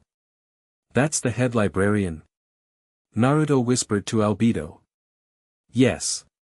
Titus Aeneas Secundus is an elder bibliolatric, a being created specifically to catalog and maintain knowledge, she replied. His memory contains the location and contents of every volume in this library. The next few hours passed in intensive research. Despite not being academically inclined by nature, Naruto approached the task with determination. Albedo proved surprisingly helpful, translating complex magical concepts into terms he could understand and finding connections between the sealing techniques of his world and the magical bindings used in this one. So these world items are basically the most powerful artifacts in existence, Naruto summarized as he leafed through an ancient tome. And the Heart of Flames, the thing in Ain's chest, can manipulate reality itself under certain conditions? Correct, Albedo confirmed. World items were created by the Supreme Beings as the ultimate expression of power. There are only 20 in existence, each with unique abilities. And that's probably why the masked figure targeted it, Naruto mused. The seal is disrupting Ain's connection to the item, preventing him from using its power or even maintaining full consciousness. A troubling theory, but consistent with our observations, Albedo agreed. The question remains, how to remove the seal without damaging Lord Ain's or the world item. Naruto rubbed his eyes, tired but determined. I think I'm starting to see a pattern in how this seal works. It's like it's created from outside the normal magic system of your world, like it's operating on different rules. From another world, perhaps. Like yourself? Albedo suggested. Maybe. Naruto yawned widely. Sorry, I need to get some sleep if I'm going to be any use tomorrow. Albedo closed the book she'd been examining. Indeed. The diplomatic meeting requires your full attention. As they left the library, Naruto felt the day's events catching up with him. In just over 24 hours, he'd gone from being a displaced ninja to the temporary leader of a powerful and strange organization, preparing for diplomatic negotiations in a world he barely understood. Hey, Albedo, he said as they reached the junction where they would part ways. Thanks for your help today. I know this situation isn't what you wanted, some stranger taking over while your boss is down. Albedo studied him for a moment before replying. Your assistance has been valuable. While your methods differ from Lord Ain's, your intentions appear genuine. Her golden eyes held his gaze. Do not mistake this for complete trust, however. Nazarick's loyalty belongs to the Supreme One alone. Naruto nodded, appreciating her honesty. Fair enough. I'm just trying to help until he recovers, then I need to figure out how to get home. Your home world, Albedo said thoughtfully. You mentioned a war. Were you a leader there as well? The question caught Naruto off guard. Not exactly. I was just a ninja from the Hidden Leaf Village. We were fighting to protect everyone from a threat that could have destroyed our world. And did you succeed? Naruto thought about the masked figure's words, that his friends believed he had died heroically as the enemy was defeated. I think so, he said quietly. At least, that's what I was told. Something in his tone must have revealed his uncertainty, because Albedo's expression softened slightly. Rest well, Naruto. Tomorrow will test your diplomatic skills, and Nazarick's future may depend on the outcome. The next morning dawned clear and bright. Naruto awoke feeling refreshed, his chakra fully restored and his mind clearer. After a quick breakfast, he found himself in a preparation room where Albedo and Shalltear were waiting, both dressed in formal attire that somehow enhanced their already intimidating presence. Today's meeting requires appropriate presentation, Albedo explained, gesturing to an elaborate outfit laid out for him. These garments were prepared to befit your position as acting guardian. Naruto examined the clothes, black and orange again, but with intricate gold embroidery and symbols that matched those on the throne. It looked expensive and vaguely military, with a high collar and formal cut. Do I really need to wear all this? He asked skeptically. Appearance matters in diplomacy, Shalltear said, adjusting her own elaborate dress. The Emperor must see you as Nazarick's worthy representative. Fine, Naruto sighed, taking the outfit. But I'm not wearing that weird hat thing. After changing, Naruto had to admit the clothes fit perfectly and were more comfortable than they looked. When he rejoined the women, Shalltear clapped her hands in approval while Albedo gave him an appraising look. Acceptable, she decided. Now, for transportation, we will use a gate spell to arrive near the meeting site, then proceed on foot the final distance as a show of deliberate arrival rather than desperation. Got it, Naruto nodded. And our approach is to offer alliance against the masked figure, right? Present ourselves as the better option than whatever they're offering. While maintaining appropriate dignity, Albedo cautioned. Nazarick does not beg for alliances. I'll handle it, Naruto assured her. I've faced scarier people than some emperor. The journey to the meeting site went as planned. A swirling magical portal transported them to a forested area near the designated pavilion. As they walked the remaining distance, Naruto could sense they were being observed by hidden scouts. We're being watched, he murmured to his companions. Of course, Shalltear replied with a small smile. The Emperor would never come to such a meeting without reconnaissance. It's expected. The pavilion itself was an elegant structure set in a clearing, with banners bearing the Empire's insignia fluttering in the breeze. A contingent of armored knights stood at attention, and at the center, seated at a table, was a young man with golden hair and sharp eyes, dressed in imperial finery. Emperor Jerkniv Rune Farlord El Nix, Albedo informed Naruto quietly. Called the Bloody Emperor for his ruthless purge of nobles when he took the throne. As they approached, Naruto studied the Emperor. Despite his young age and composed exterior, Naruto could sense anxiety in his tightly controlled posture and the way his eyes darted between the three of them. He's scared but trying not to show it, Naruto observed under his breath. And he's brought serious protection. Indeed, standing near the Emperor was a powerfully built man in white armor that radiated magical energy, along with several others who clearly possessed combat abilities beyond ordinary knights. A herald announced their arrival with obvious nervousness, representing the Great Tomb of Nazarick, acting guardian Naruto Uzumaki, overseer Albedo, and floor guardian Shalltear Bloodfallen. Emperor Jerkniv rose from his seat, his expression carefully neutral. Welcome, representatives of Nazarick. I appreciate your willingness to meet under these unusual circumstances. Naruto stepped forward, remembering Albedo's coaching but speaking in his own style. Thanks for the invitation, Emperor. We're here to clear up some misunderstandings and talk about our mutual problem. A flicker of surprise crossed Jerkniv's face at Naruto's informal address, but he recovered quickly. Indeed. Please, be seated. As they took their places across from the Emperor and his advisors, Naruto could feel Albedo's tension beside him. She clearly wanted to control the conversation, but was respecting his position, for now. I must first express my sincere regret regarding the unauthorized military action against Nazarick, Jerkniv began with practiced diplomacy. Elements within my army appear to have been influenced by unknown magic. I assure you, the Baharuth Empire had no intention of provoking hostilities. We know, Naruto replied directly. Your soldiers were being controlled by someone else, a masked figure who's been causing trouble across multiple worlds. Jerkniv's careful mask slipped momentarily. You know of this entity? They attacked Nazarick first, Naruto explained. Targeted our leader specifically, then manipulated your forces and others into a coordinated assault. I see. The Emperor exchanged glances with his white-armored protector. This confirms certain suspicions.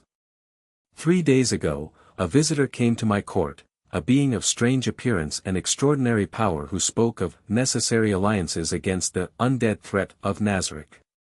And let me guess, Naruto continued, they offered protection in exchange for your cooperation. Maybe demonstrated some impressive power to convince you. Jerkniv's eyes narrowed. You seem well informed. Because they're doing the same thing to the Riestei's kingdom right now, Naruto said, leaning forward. Playing kingdoms against each other and against Nazarick for their own purposes. A tense silence fell over the pavilion. The Emperor studied Naruto with new interest, clearly reassessing the situation. You are not what I expected, he finally said. The stories of Nazarick speak of an undead ruler of immense power and cold calculation. Yet you appear human. And your approach is unusually forthright. I'm temporarily in charge while Ains recovers, Naruto explained honestly. And yeah, I do things differently. But the important thing is we have a common enemy manipulating everyone. We should be working together against them, not fighting each other. Albedo and Shalltear tensed at his direct mention of Ain's condition, but Naruto had made a calculated decision. Honesty might work better than pretense with someone as politically savvy as Jerkniv. The Emperor's reaction confirmed his judgment. Jerkniv leaned back, his expression thoughtful. So the rumors are true. The Sorcerer King is incapacitated, and you, an outsider, have assumed temporary leadership of Nazarick. That's right, Naruto nodded. And I'd rather make allies than enemies while I'm here. Fascinating. Jerkniv turned to his advisors, speaking in low tones for a moment before addressing Naruto again. What exactly are you proposing, acting guardian? Naruto laid it out clearly, a temporary alliance. Against our common manipulator. You help us identify and track this masked figure's movements in your territory, we provide protection against further mental control of your people and military. When this threat is dealt with, we can discuss longer-term arrangements. Jerknev's political mind was clearly working rapidly, calculating advantages and risks. And what assurances do I have that Nazarick will not simply absorb the Empire once this threat is eliminated? Your predecessor's ambitions were hardly subtle. You have my word, Naruto said simply. The Emperor actually laughed, a short, surprised sound. Your word? That's your guarantee? Where I come from, my word means something, Naruto replied, his blue eyes steady and serious. I don't go back on it. Ever. That's my ninja way. Albedo intervened smoothly. What Lord Naruto offers is Nazarick's protection during his guardianship. He speaks with full authority in this matter. And he has demonstrated his power in defense of Nazarick, Shalltear added with a pointed smile. Those who witnessed it were impressed. The Emperor's eyes moved between the three of them, lingering on Naruto. Whatever he saw there seemed to satisfy some internal question. Very well, he finally said. The Baharuth Empire will share intelligence regarding this masked entity and take measures to identify further infiltration attempts. In exchange, Nazarick will provide magical countermeasures against mind control and respect our sovereignty. Deal, Naruto said with a grin, extending his hand across the table. After a moment's hesitation, Jerknev took it, completing the unexpected gesture. You truly are not what I expected from Nazarick, Lord Naruto. Just Naruto is fine, he replied. And yeah, I get that a lot. As servants brought refreshments and the meeting shifted to more specific arrangements, Naruto caught Albedo watching him with an unreadable expression. Whether she approved of his methods or not, they had achieved their primary objective, securing the Empire as an ally rather than an enemy. The remainder of the diplomatic meeting went smoothly, with technical details being handled primarily by Albedo while Naruto maintained the personal connection with Jerknev. By the time they prepared to depart, a framework for cooperation had been established, including regular information sharing and magical protections for key Imperial personnel. A productive discussion, Jerknev concluded as they stood to leave. Though I confess I remain curious about your background, Naruto. You mentioned being a ninja. From another world entirely? That's right, Naruto confirmed. It's a long story involving interdimensional travel and a war in my home world. Maybe next time we can swap stories over something less formal. The Emperor smiled slightly. Perhaps. Though I suspect your tales would be considerably more fantastic than mine. As they left the pavilion, Shalltear whispered to Naruto, You actually got the bloody Emperor to consider a casual meeting? Remarkable. People are people, no matter what world they're from, Naruto replied. Most just want to protect what they care about. Once they were safely beyond the clearing, Albedo opened a gate spell to return them directly to Nazarick. As they stepped through the swirling portal, Naruto felt a moment of disorientation before they emerged in Nazarick's entrance hall. The meeting was successful beyond reasonable expectations, Albedo acknowledged as they walked toward the throne room. Your approach, while unorthodox, proved effective in this instance. Coming from her, Naruto recognized this as significant praise. Thanks. Sometimes the direct approach works better than scheming and threats. Sometimes, she agreed carefully. Though different circumstances require different tactics. How'd I do overall? Be honest. Albedo considered for a moment before answering. You demonstrated unexpected diplomatic intuition. Your honesty about Lord Ain's condition was a calculated risk that paid dividends in establishing trust with the Emperor. And your informality created a personal connection that more traditional approaches might not have achieved. High praise coming from you, Naruto grinned.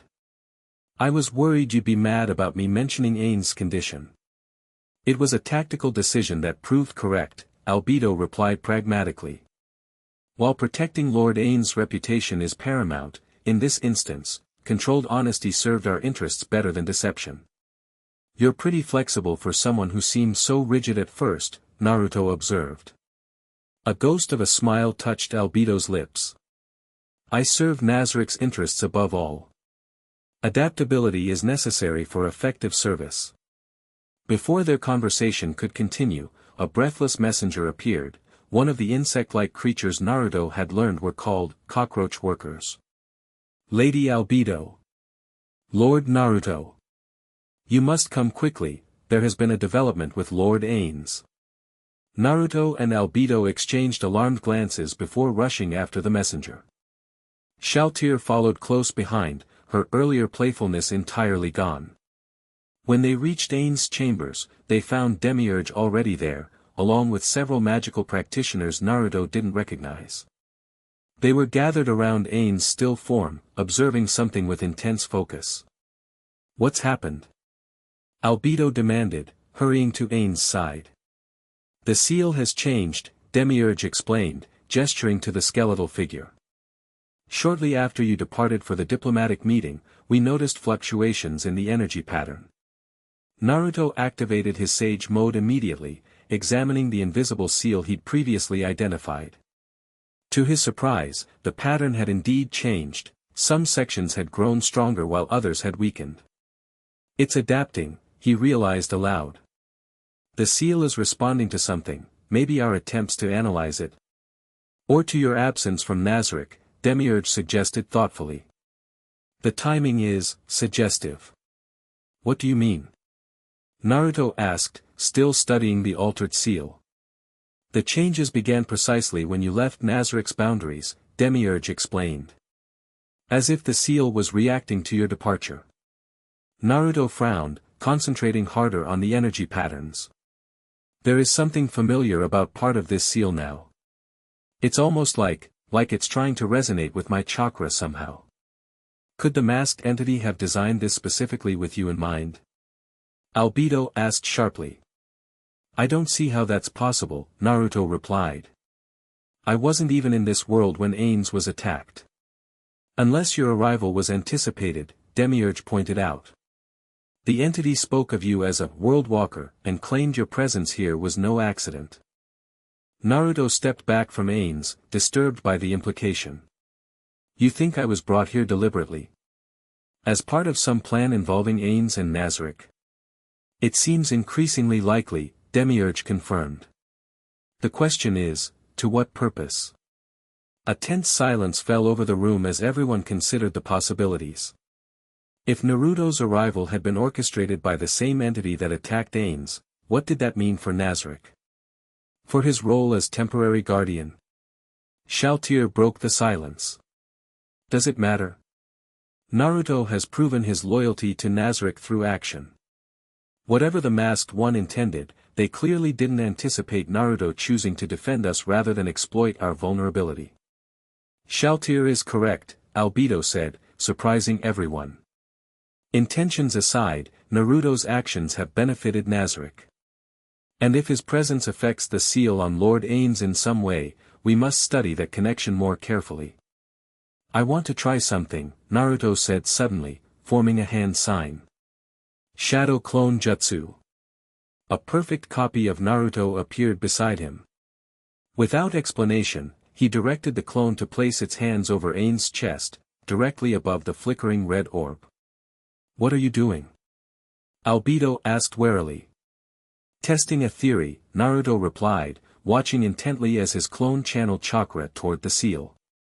If the seal is somehow attuned to my energy, maybe we can use that connection. For several tense moments, nothing happened. Then, almost imperceptibly, the flickering of the red orb steadied slightly. It's responding, Demiurge observed. The world item's fluctuations are decreasing in amplitude. Keep going, Naruto instructed his clone, which increased the flow of chakra. The improvement continued, subtle but definite. The red orb's light grew marginally stronger, and the chaotic energy patterns of the seal began to show signs of stabilization. I can't break it completely, Naruto explained, but I think I can interfere with it, create a kind of counter-resonance that weakens its effect. This is significant progress, Albedo said, her golden eyes fixed on Ain's form. If we can stabilize the world item, Lord Ain's recovery may accelerate. I'll need to maintain this intervention, Naruto said thoughtfully. The clone can handle it for now, but it will eventually disperse. We'll need to establish a rotation of clones to keep the counter-resonance active. For how long? Shalltear asked. Until we figure out how to remove the seal completely, Naruto replied. Or until it weakens enough that Ainz can break it himself from the inside. This changes our priorities, Demiurge noted. If your presence is directly beneficial to Lord Ainz's recovery, we must ensure you remain within Nazarick as much as possible. Which complicates our response to the Re-Estai's kingdom's mobilization, Albedo added. We cannot risk sending you to another diplomatic mission if leaving Nazarick affects Lord Ainz's condition. Naruto considered the problem. Maybe I don't need to leave physically. If I can create shadow clones to maintain the counter-resonance here, I could send others to handle diplomatic meetings. Would such clones have sufficient authority? Albedo questioned. The diplomatic success with the Empire relied heavily on your direct interaction. They are me, Naruto explained. Same memories, same personality, same abilities, just created from divided chakra. The only difference is that they disperse if they take too much damage, and their experiences return to me when they do. Demiurge's eyes gleamed with interest. A fascinating ability with numerous tactical applications. If your clones truly maintain your full consciousness and authority, this could solve multiple logistical challenges. As they discussed the possibilities, Naruto found himself increasingly integrated into Nazarick's operations. What had begun as a temporary leadership role was becoming something more complex, his unique abilities proving useful in ways neither he nor the Guardians had anticipated. By evening, they had established a system. 2 shadow clones would maintain constant counter-resonance treatment for Ainz, rotating every few hours to prevent chakra depletion. Meanwhile, Naruto would continue his duties as acting guardian, with particular focus on preparing for potential conflict with the Re-Estai's kingdom and further investigation into the masked entity. As the Guardians dispersed to their respective tasks, Naruto found himself alone with Albedo in the corridor outside Ainz's chambers. You continue to surprise us, she said quietly. Your connection to Lord Ainz's condition was unexpected. Believe me, I'm as surprised as you are, Naruto replied honestly. I still don't understand why my chakra affects the seal, or why that masked figure seems to know so much about me. Perhaps the answers lie in your world, Albedo suggested. Or in the spaces between worlds that this entity seems to traverse. Maybe. Naruto sighed, running a hand through his spiky hair. I keep thinking about what they said, that my friends think I died heroically. If that's true, no one's looking for me back home. Something softened in Albedo's golden eyes. That must be difficult to consider. Yeah. Naruto gave a rueful smile. After fighting so hard to protect everyone, to just disappear without knowing if we actually won. For what it's worth, Albedo said carefully, your actions here have been worthy of the same respect. Whatever your status in your world, in Nazarick, you have earned recognition through deed rather than title. Coming from the normally reserved overseer, the words carried significant weight. Naruto felt a surprising warmth at the acknowledgement. Thanks, Albedo. That means a lot. An awkward silence fell between them, neither quite sure how to continue after the unexpected moment of connection. You should rest, Albedo finally said, her formal demeanor returning. Tomorrow we must address the Re-Estai's situation. Right, Naruto agreed. Good night, Albedo. As he walked back to his quarters, Naruto realized that despite the continued uncertainty about his situation, he felt less adrift than before. In just 2 days, he had formed connections with the strange beings of Nazarick, not friendship yet, perhaps, but a foundation of mutual respect and shared purpose. The next morning brought new challenges. Reports arrived from the border indicating increased military activity from the Re-Estai's kingdom, with forces now gathering at multiple strategic points. Unlike the Baharuth Empire, Re-Estai's was making no effort to disguise their hostile intentions. In the strategy room, Naruto reviewed the tactical displays with the Guardians. They're positioning for a multi-pronged attack, he observed. But something feels off about their formation. Indeed, Demiurge agreed. These deployments leave their supply lines vulnerable and overextend their flanks. It's almost as if they expect reinforcements, Naruto finished. Or some kind of advantage we don't know about. The masked entity, Albedo concluded. They must have promised support beyond conventional forces. Naruto studied the map thoughtfully. We need more information before we commit to a response. Is there any way to get a closer look at what they're planning? I could dispatch shadow demons for reconnaissance, Demiurge offered. And I have spies among the lesser vampire clans near the border, Shalltear added. Good, but I'm thinking more direct, Naruto said. I want to see for myself what we're dealing with. Out of the question, Albedo stated firmly. Your presence is required here for Lord Ain's treatment, and as acting guardian, you cannot risk capture. I wasn't planning to go personally, Naruto clarified with a grin. Shadow Clone Jutsu. 3 perfect copies of Naruto appeared beside him. These guys can handle the reconnaissance. They're perfect for infiltration. If they get caught, they just disperse and I get all their information instantly. The Guardians exchanged impressed glances. An efficient solution, Demiurge acknowledged. How many such clones can you maintain simultaneously? Depends on what they're doing and how far away they are, Naruto explained.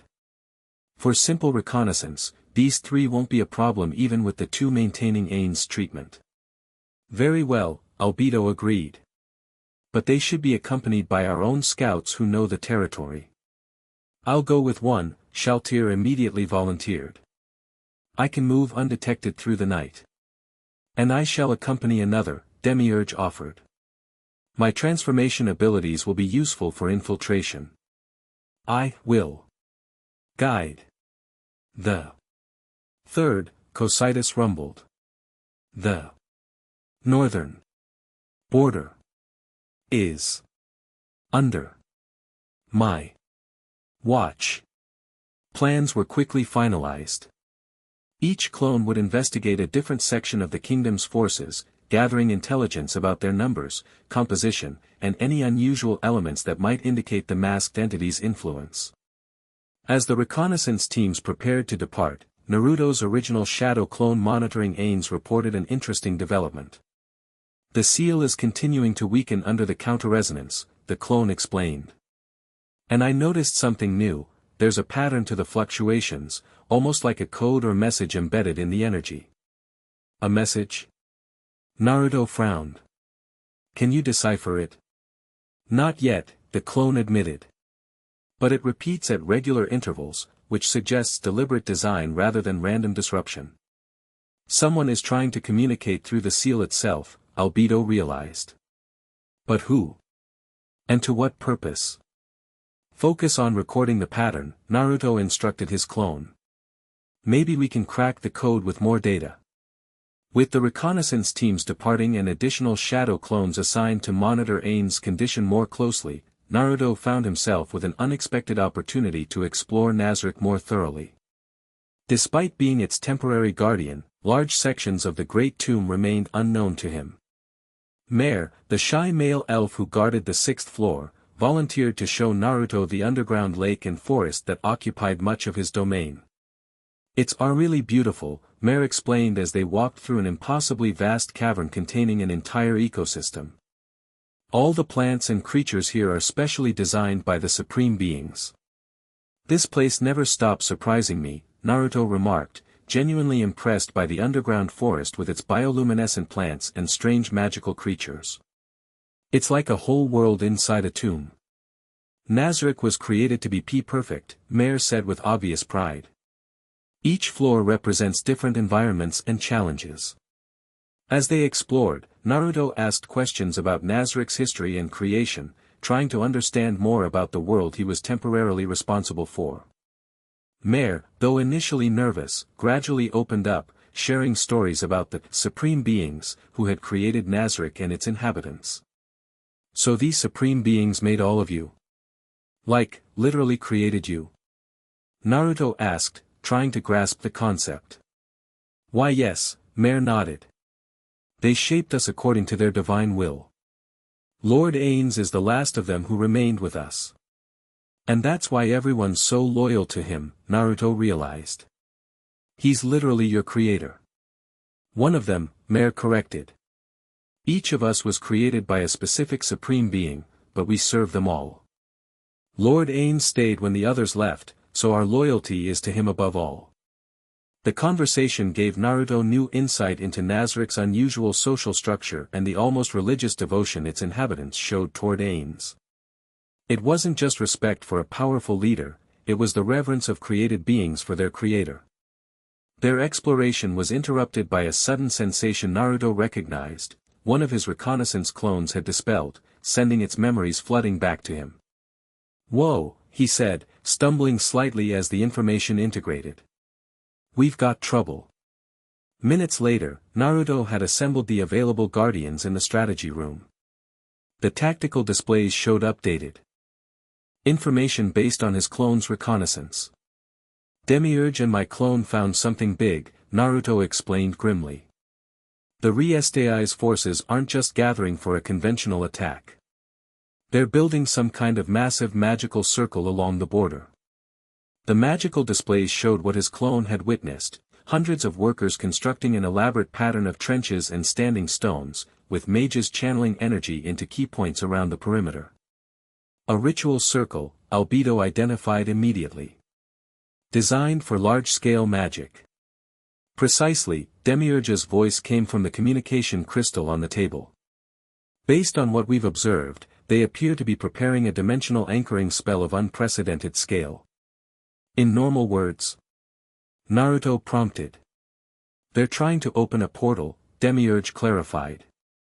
One large enough to allow an army to pass through. I believe the masked entity intends to bring forces from another world entirely. The implications hit everyone simultaneously. If the masked figure could travel between worlds themselves, who knew what kind of army they might command in other dimensions? We need to stop that ritual before it's completed, Naruto decided immediately. How long do we have? Based on their current progress and the magical signatures we detected, approximately 36 hours, Demiurge reported.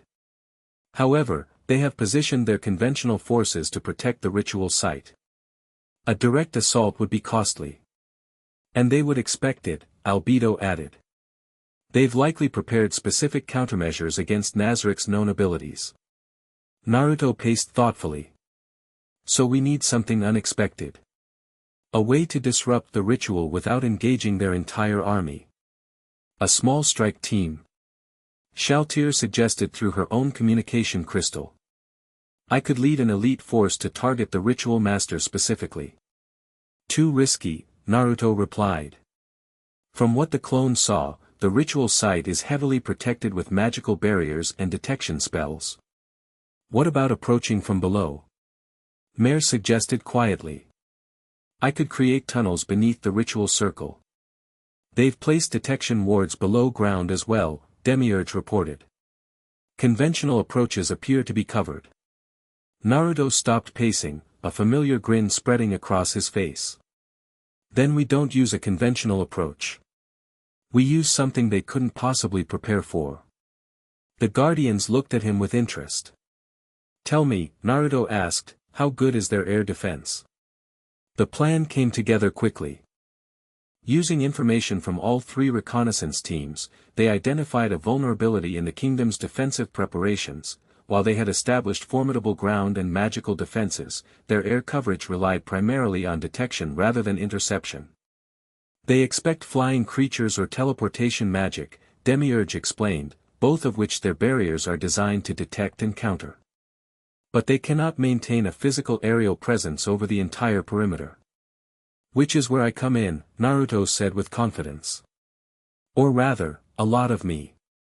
The operation was scheduled for that night, when Shalltear reported the ritual mages would be performing a necessary alignment that temporarily weakened certain barriers. Naruto spent the intervening hours preparing with the Guardians, studying maps of the area and practicing the precise timing required. As evening approached, Naruto created a shadow clone to remain in Nazarick and maintain his leadership presence, particularly for Ain's treatment. The original Naruto would lead the operation personally, accompanied by Shalltear and a small contingent of Nazarick's elite forces for backup. Remember, Albedo instructed as they prepared to depart, this is a precision strike, not an invasion. Disrupt the ritual and withdraw without engaging their main forces if possible. Got it, Naruto assured her. In and out, quick and quiet. Shalltear smiled predatorily. Well, perhaps not entirely quiet. The strike team departed through a gate spell, emerging in a secluded valley several miles from the ritual site, close enough for the operation, but beyond the range of the kingdom's detection wards. Under the cover of darkness, Naruto, Shalltear, and the strike force moved to a position overlooking the massive ritual circle. From their vantage point, they could see hundreds of mages and workers moving about the site, channeling energy into the elaborate pattern carved into the earth. Surrounding them were thousands of kingdom soldiers in defensive formations. Impressive scale, Shalltear observed quietly. They've committed significant resources to this endeavor.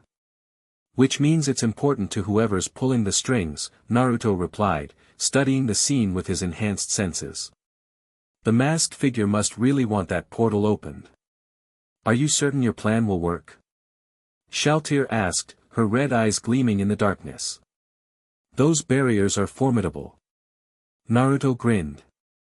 Trust me. They've never seen anything like what I'm about to do. Closing his eyes, Naruto gathered his chakra, focusing on the precise control he would need. Then, with practiced movements, he formed the necessary hand signs. Multi-shadow clone jutsu. In an explosion of smoke, hundreds of Naruto clones appeared around them, covering the hillside in orange and black. Mass transformation jutsu. Naruto commanded, and as one, the clones transformed, not into people or weapons, but into paper. Hundreds of paper airplanes now sat where the clones had been, each one maintaining the transformation while containing the consciousness and chakra of a shadow clone. Fascinating, Shalltear murmured, watching the unusual technique with clear appreciation. I've never seen transformation used this way. Something I picked up from a friend back home, Naruto explained. Now for the tricky part. Channeling wind-natured chakra, Naruto created a powerful updraft that lifted the transformed clones into the air. As they rose, they caught the natural wind currents, beginning to glide toward the ritual site. Their detection wards are looking for living creatures and magical signatures, Naruto explained quietly. Paper airplanes with carefully suppressed chakra should slip right through. Shalltear watched with admiration as hundreds of paper airplanes drifted silently over the kingdom's forces, completely undetected by the magical barriers below. When they're in position, Naruto continued, they'll release the transformation and attack key points simultaneously. The confusion should give us the opening we need. As the paper airplanes floated over the ritual circle, Naruto closed his eyes, sensing through his clone's perceptions. When they had achieved optimal positioning, he formed a hand sign. Now. Across the ritual site, hundreds of paper airplanes suddenly transformed back into Naruto clones, dropping from the sky into the midst of the ritual. Each clone targeted a specific component, disrupting magic circles, destroying focus crystals, and engaging the ritual mages before they could respond. The kingdom forces reacted with confusion and alarm, their neat formations dissolving into chaos as orange-clad attackers appeared literally from thin air throughout their carefully protected site. That's our cue, Naruto told Shalltear. Ready for the second phase? Shalltear's smile was predatory. Always. While the kingdom forces scrambled to respond to the clone attack, Naruto and Shalltear led the strike team in a precise, targeted assault on the ritual's central nexus. With the defensive formations in disarray and attention focused on the hundreds of clones, they encountered minimal resistance. Naruto moved with fluid efficiency, his taijutsu and Rasengan making short work of the barriers around the central altar. Shalltear was equally devastating, her inhuman speed and strength carving a path through what few defenders managed to intercept them. The primary conduit. Shalltear called out, pointing to an elaborately carved pillar pulsing with magical energy. Naruto nodded, forming a Rasengan in his right hand. With perfect timing, he slammed the spiraling sphere of chakra into the conduit, shattering it in a spectacular explosion of energy. The effect was immediate and dramatic. The entire ritual circle destabilized, magical energy surging wildly as carefully aligned components failed. Across the site, Naruto's clones were systematically destroying secondary components, ensuring the ritual couldn't be easily reconstructed. Mission accomplished, Naruto declared as the magical energies dissipated. Time to withdraw. As planned, his clones created maximum confusion during the retreat, engaging enemy forces just long enough to ensure the strike team's escape before dispelling themselves. Each dispelled clone sent its experiences back to Naruto, giving him a comprehensive picture of the operation's success and the enemy's response. By the time the kingdom forces realized what had happened, Naruto, Shalltear, and the strike team were already miles away, returning to the gate point for extraction. That, Shalltear declared with undisguised admiration, was the most entertaining operation I've participated in since joining Nazarick. Your clone technique is truly remarkable. Thanks, Naruto replied with a grin. It's pretty useful for causing chaos. More than chaos, Shalltear observed. You achieved complete tactical surprise against an enemy that had prepared extensively for our known capabilities. It was impressive. As they reached the extraction point, Naruto sensed something unusual, a disturbance in the natural energy around them, similar to what he'd felt when encountering the masked figure. Wait, he cautioned, motioning for the strike team to halt. We're not alone. Indeed you are not, came a familiar voice, neither male nor female, shifting between tones with each word. The masked figure stepped from behind a large boulder, their form shimmering slightly as if not entirely present. I wondered when you'd show up, Naruto said, dropping into a defensive stance. Not happy we crashed your portal party? On the contrary, the figure replied, their mask shifting patterns continuously. You performed exactly as anticipated. Your disruption of the ritual was instructive. Shalltear moved to Naruto's side, her weapon materializing in her hands. Shall I eliminate this creature? I wouldn't advise it, the masked figure said calmly.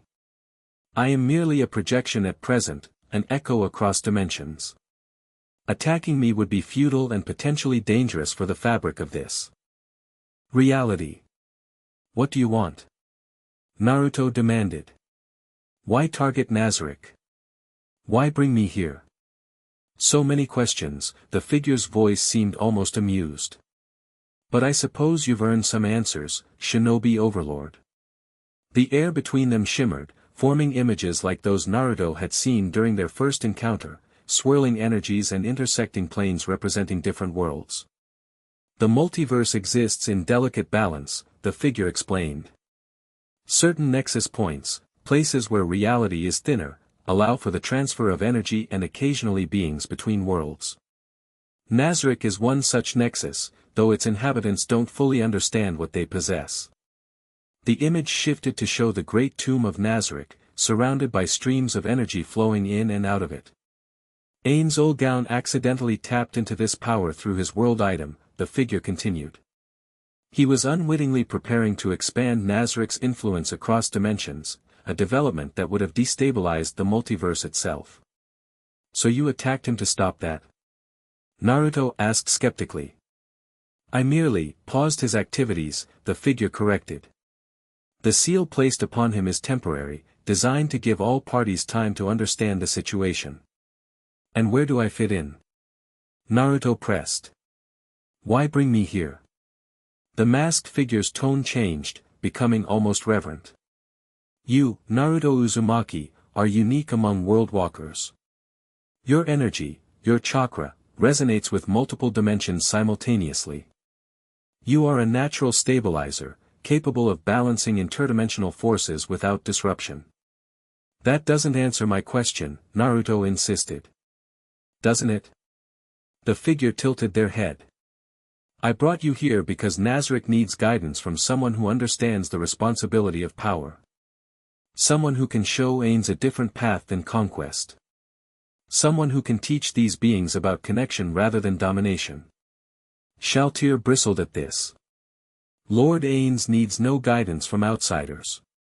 Yet here you stand, the figure addressed her directly, loyal to a new guardian after mere days.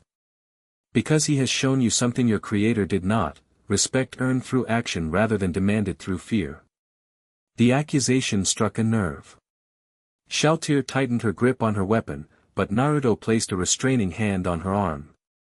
If what you're saying is true, Naruto said carefully, why all the manipulation? The attacks on Nazarick, the mind control, this ritual? Why not just talk to us? Would you have believed me? The figure asked simply. Would any in Nazarick have listened to warnings about their beloved lord? Sometimes, demonstrations are more convincing than explanations. The figure's form began to shimmer more intensely, as if struggling to maintain its presence. My time here grows short, they said. But know this, Naruto Uzumaki, your presence in Nazarick is no accident. You were chosen because you change people, you build bridges where others see only walls. The denizens of Nazarick are learning this already. The figure began to fade, their voice growing fainter. We will meet again, when you have fully embraced your role. The Shinobi Overlord and the Guardians of Nazarick, what an interesting combination you make. With those words, the masked figure vanished completely, leaving Naruto and Shalltear staring at the empty space where they had stood. Well, that was cryptic, Naruto muttered after a moment. Do you believe their claims? Shalltear asked, her expression troubled. I don't know, Naruto admitted. They seem to be telling the truth, at least partly. But there's definitely more they're not saying. Shalltear was silent for a moment, then asked quietly, was their assessment of Nazarick's loyalty accurate? Have we accepted you too easily? Naruto turned to her, recognizing the genuine concern in her voice. I don't think loyalty is that simple, Shalltear. You're loyal to Ains because he's your creator, but that doesn't mean you can't work with someone else while he's recovering. Trust has to be earned, no matter who you are. And have you earned it? She asked, her red eyes studying him intently. Naruto smiled slightly. That's not for me to say. But I hope I've at least shown I'm on your side. The moment was interrupted by the appearance of a swirling portal, the extraction gate opening to return them to Nazarick. We should return and report, Shalltear said, composing herself. Albedo will want to know about both the operation's success and this encounter.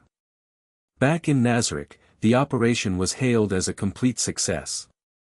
The ritual had been thoroughly disrupted, with minimal casualties to their forces and significant confusion among the kingdom's military. Naruto's shadow clone technique had proven devastatingly effective against an enemy prepared for Nazarick's traditional tactics. The encounter with the masked figure, however, created more questions than answers. In the strategy room, Albedo, Demiurge, and the other available guardians listened intently as Naruto and Shalltear recounted the conversation. A nexus point between dimensions? Demiurge mused thoughtfully. That would explain certain anomalies we've observed in Nazarick's structure over the years. But the claim that Lord Ains was somehow endangering the multiverse is absurd, Albedo declared firmly. This entity is clearly attempting to manipulate us with half-truths. Maybe, Naruto acknowledged. But they seem genuinely concerned about dimensional stability. And what they said about my chakra resonating across dimensions might explain why I can affect the seal on Ains. Speaking of which, his clone monitoring Ains reported, there was a noticeable reaction in the seal pattern during your encounter with the masked figure. The fluctuations intensified briefly, then settled into a new, more stable configuration.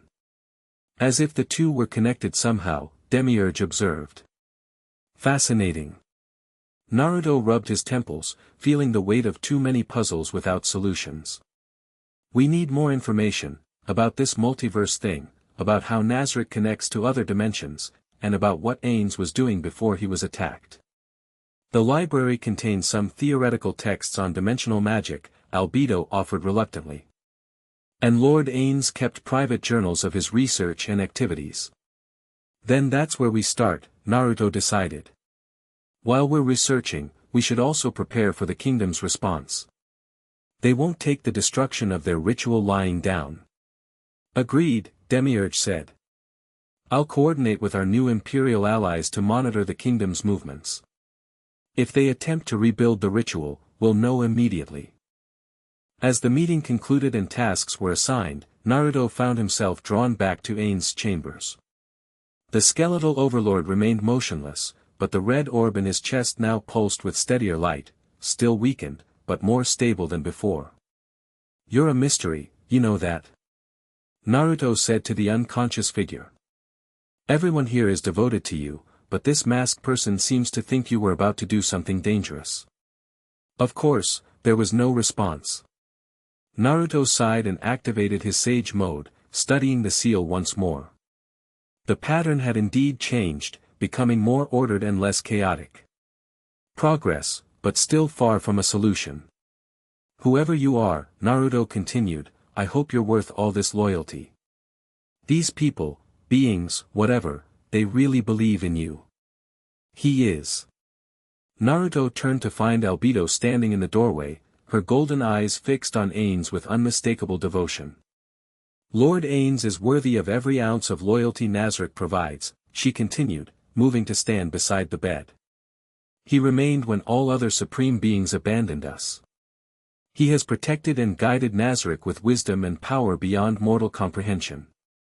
I didn't mean to question that, Naruto said quietly. I'm trying to understand what I've gotten involved in here. Albedo was silent for a moment, studying Ain's motionless form. The masked entity's claims disturb you. A little, Naruto admitted.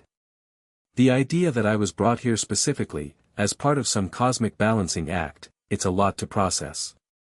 For what it's worth, Albedo said carefully, while I dispute their assertions about Lord Ains, their assessment of you may have merit. Naruto looked at her in surprise. Really?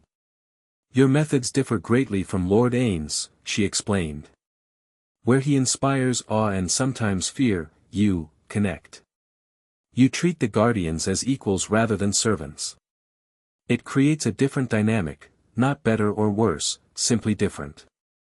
Is that a good thing or a bad thing in your book? A ghost of a smile touched Albedo's lips. I have yet to decide. But I acknowledge its effectiveness in certain situations, such as today's operation and the diplomatic meeting with the Empire. Naruto grinned. Coming from you, I'll take that as high praise.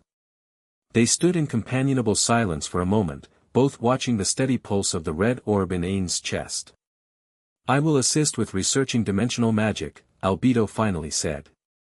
If understanding the multiverse helps restore Lord Ains, then no avenue should remain unexplored. Thanks, Naruto replied sincerely. I could use your help making sense of all this magical theory stuff. Over the next several days, Nazarick settled into a new routine. Naruto continued his duties as acting guardian, dividing his time between monitoring Ain's condition, studying dimensional theory with Albedo, and preparing for potential retaliation from the Riestai's kingdom. The alliance with the Baharuth Empire proved valuable, providing intelligence about the kingdom's recovery efforts and confirming that the ritual circle had been thoroughly disrupted. Emperor Jerkniv, impressed by Nazarick's precise strike rather than overwhelming force, became increasingly cooperative. Something went wrong with this response, please try again. Begin the next chapter of the story.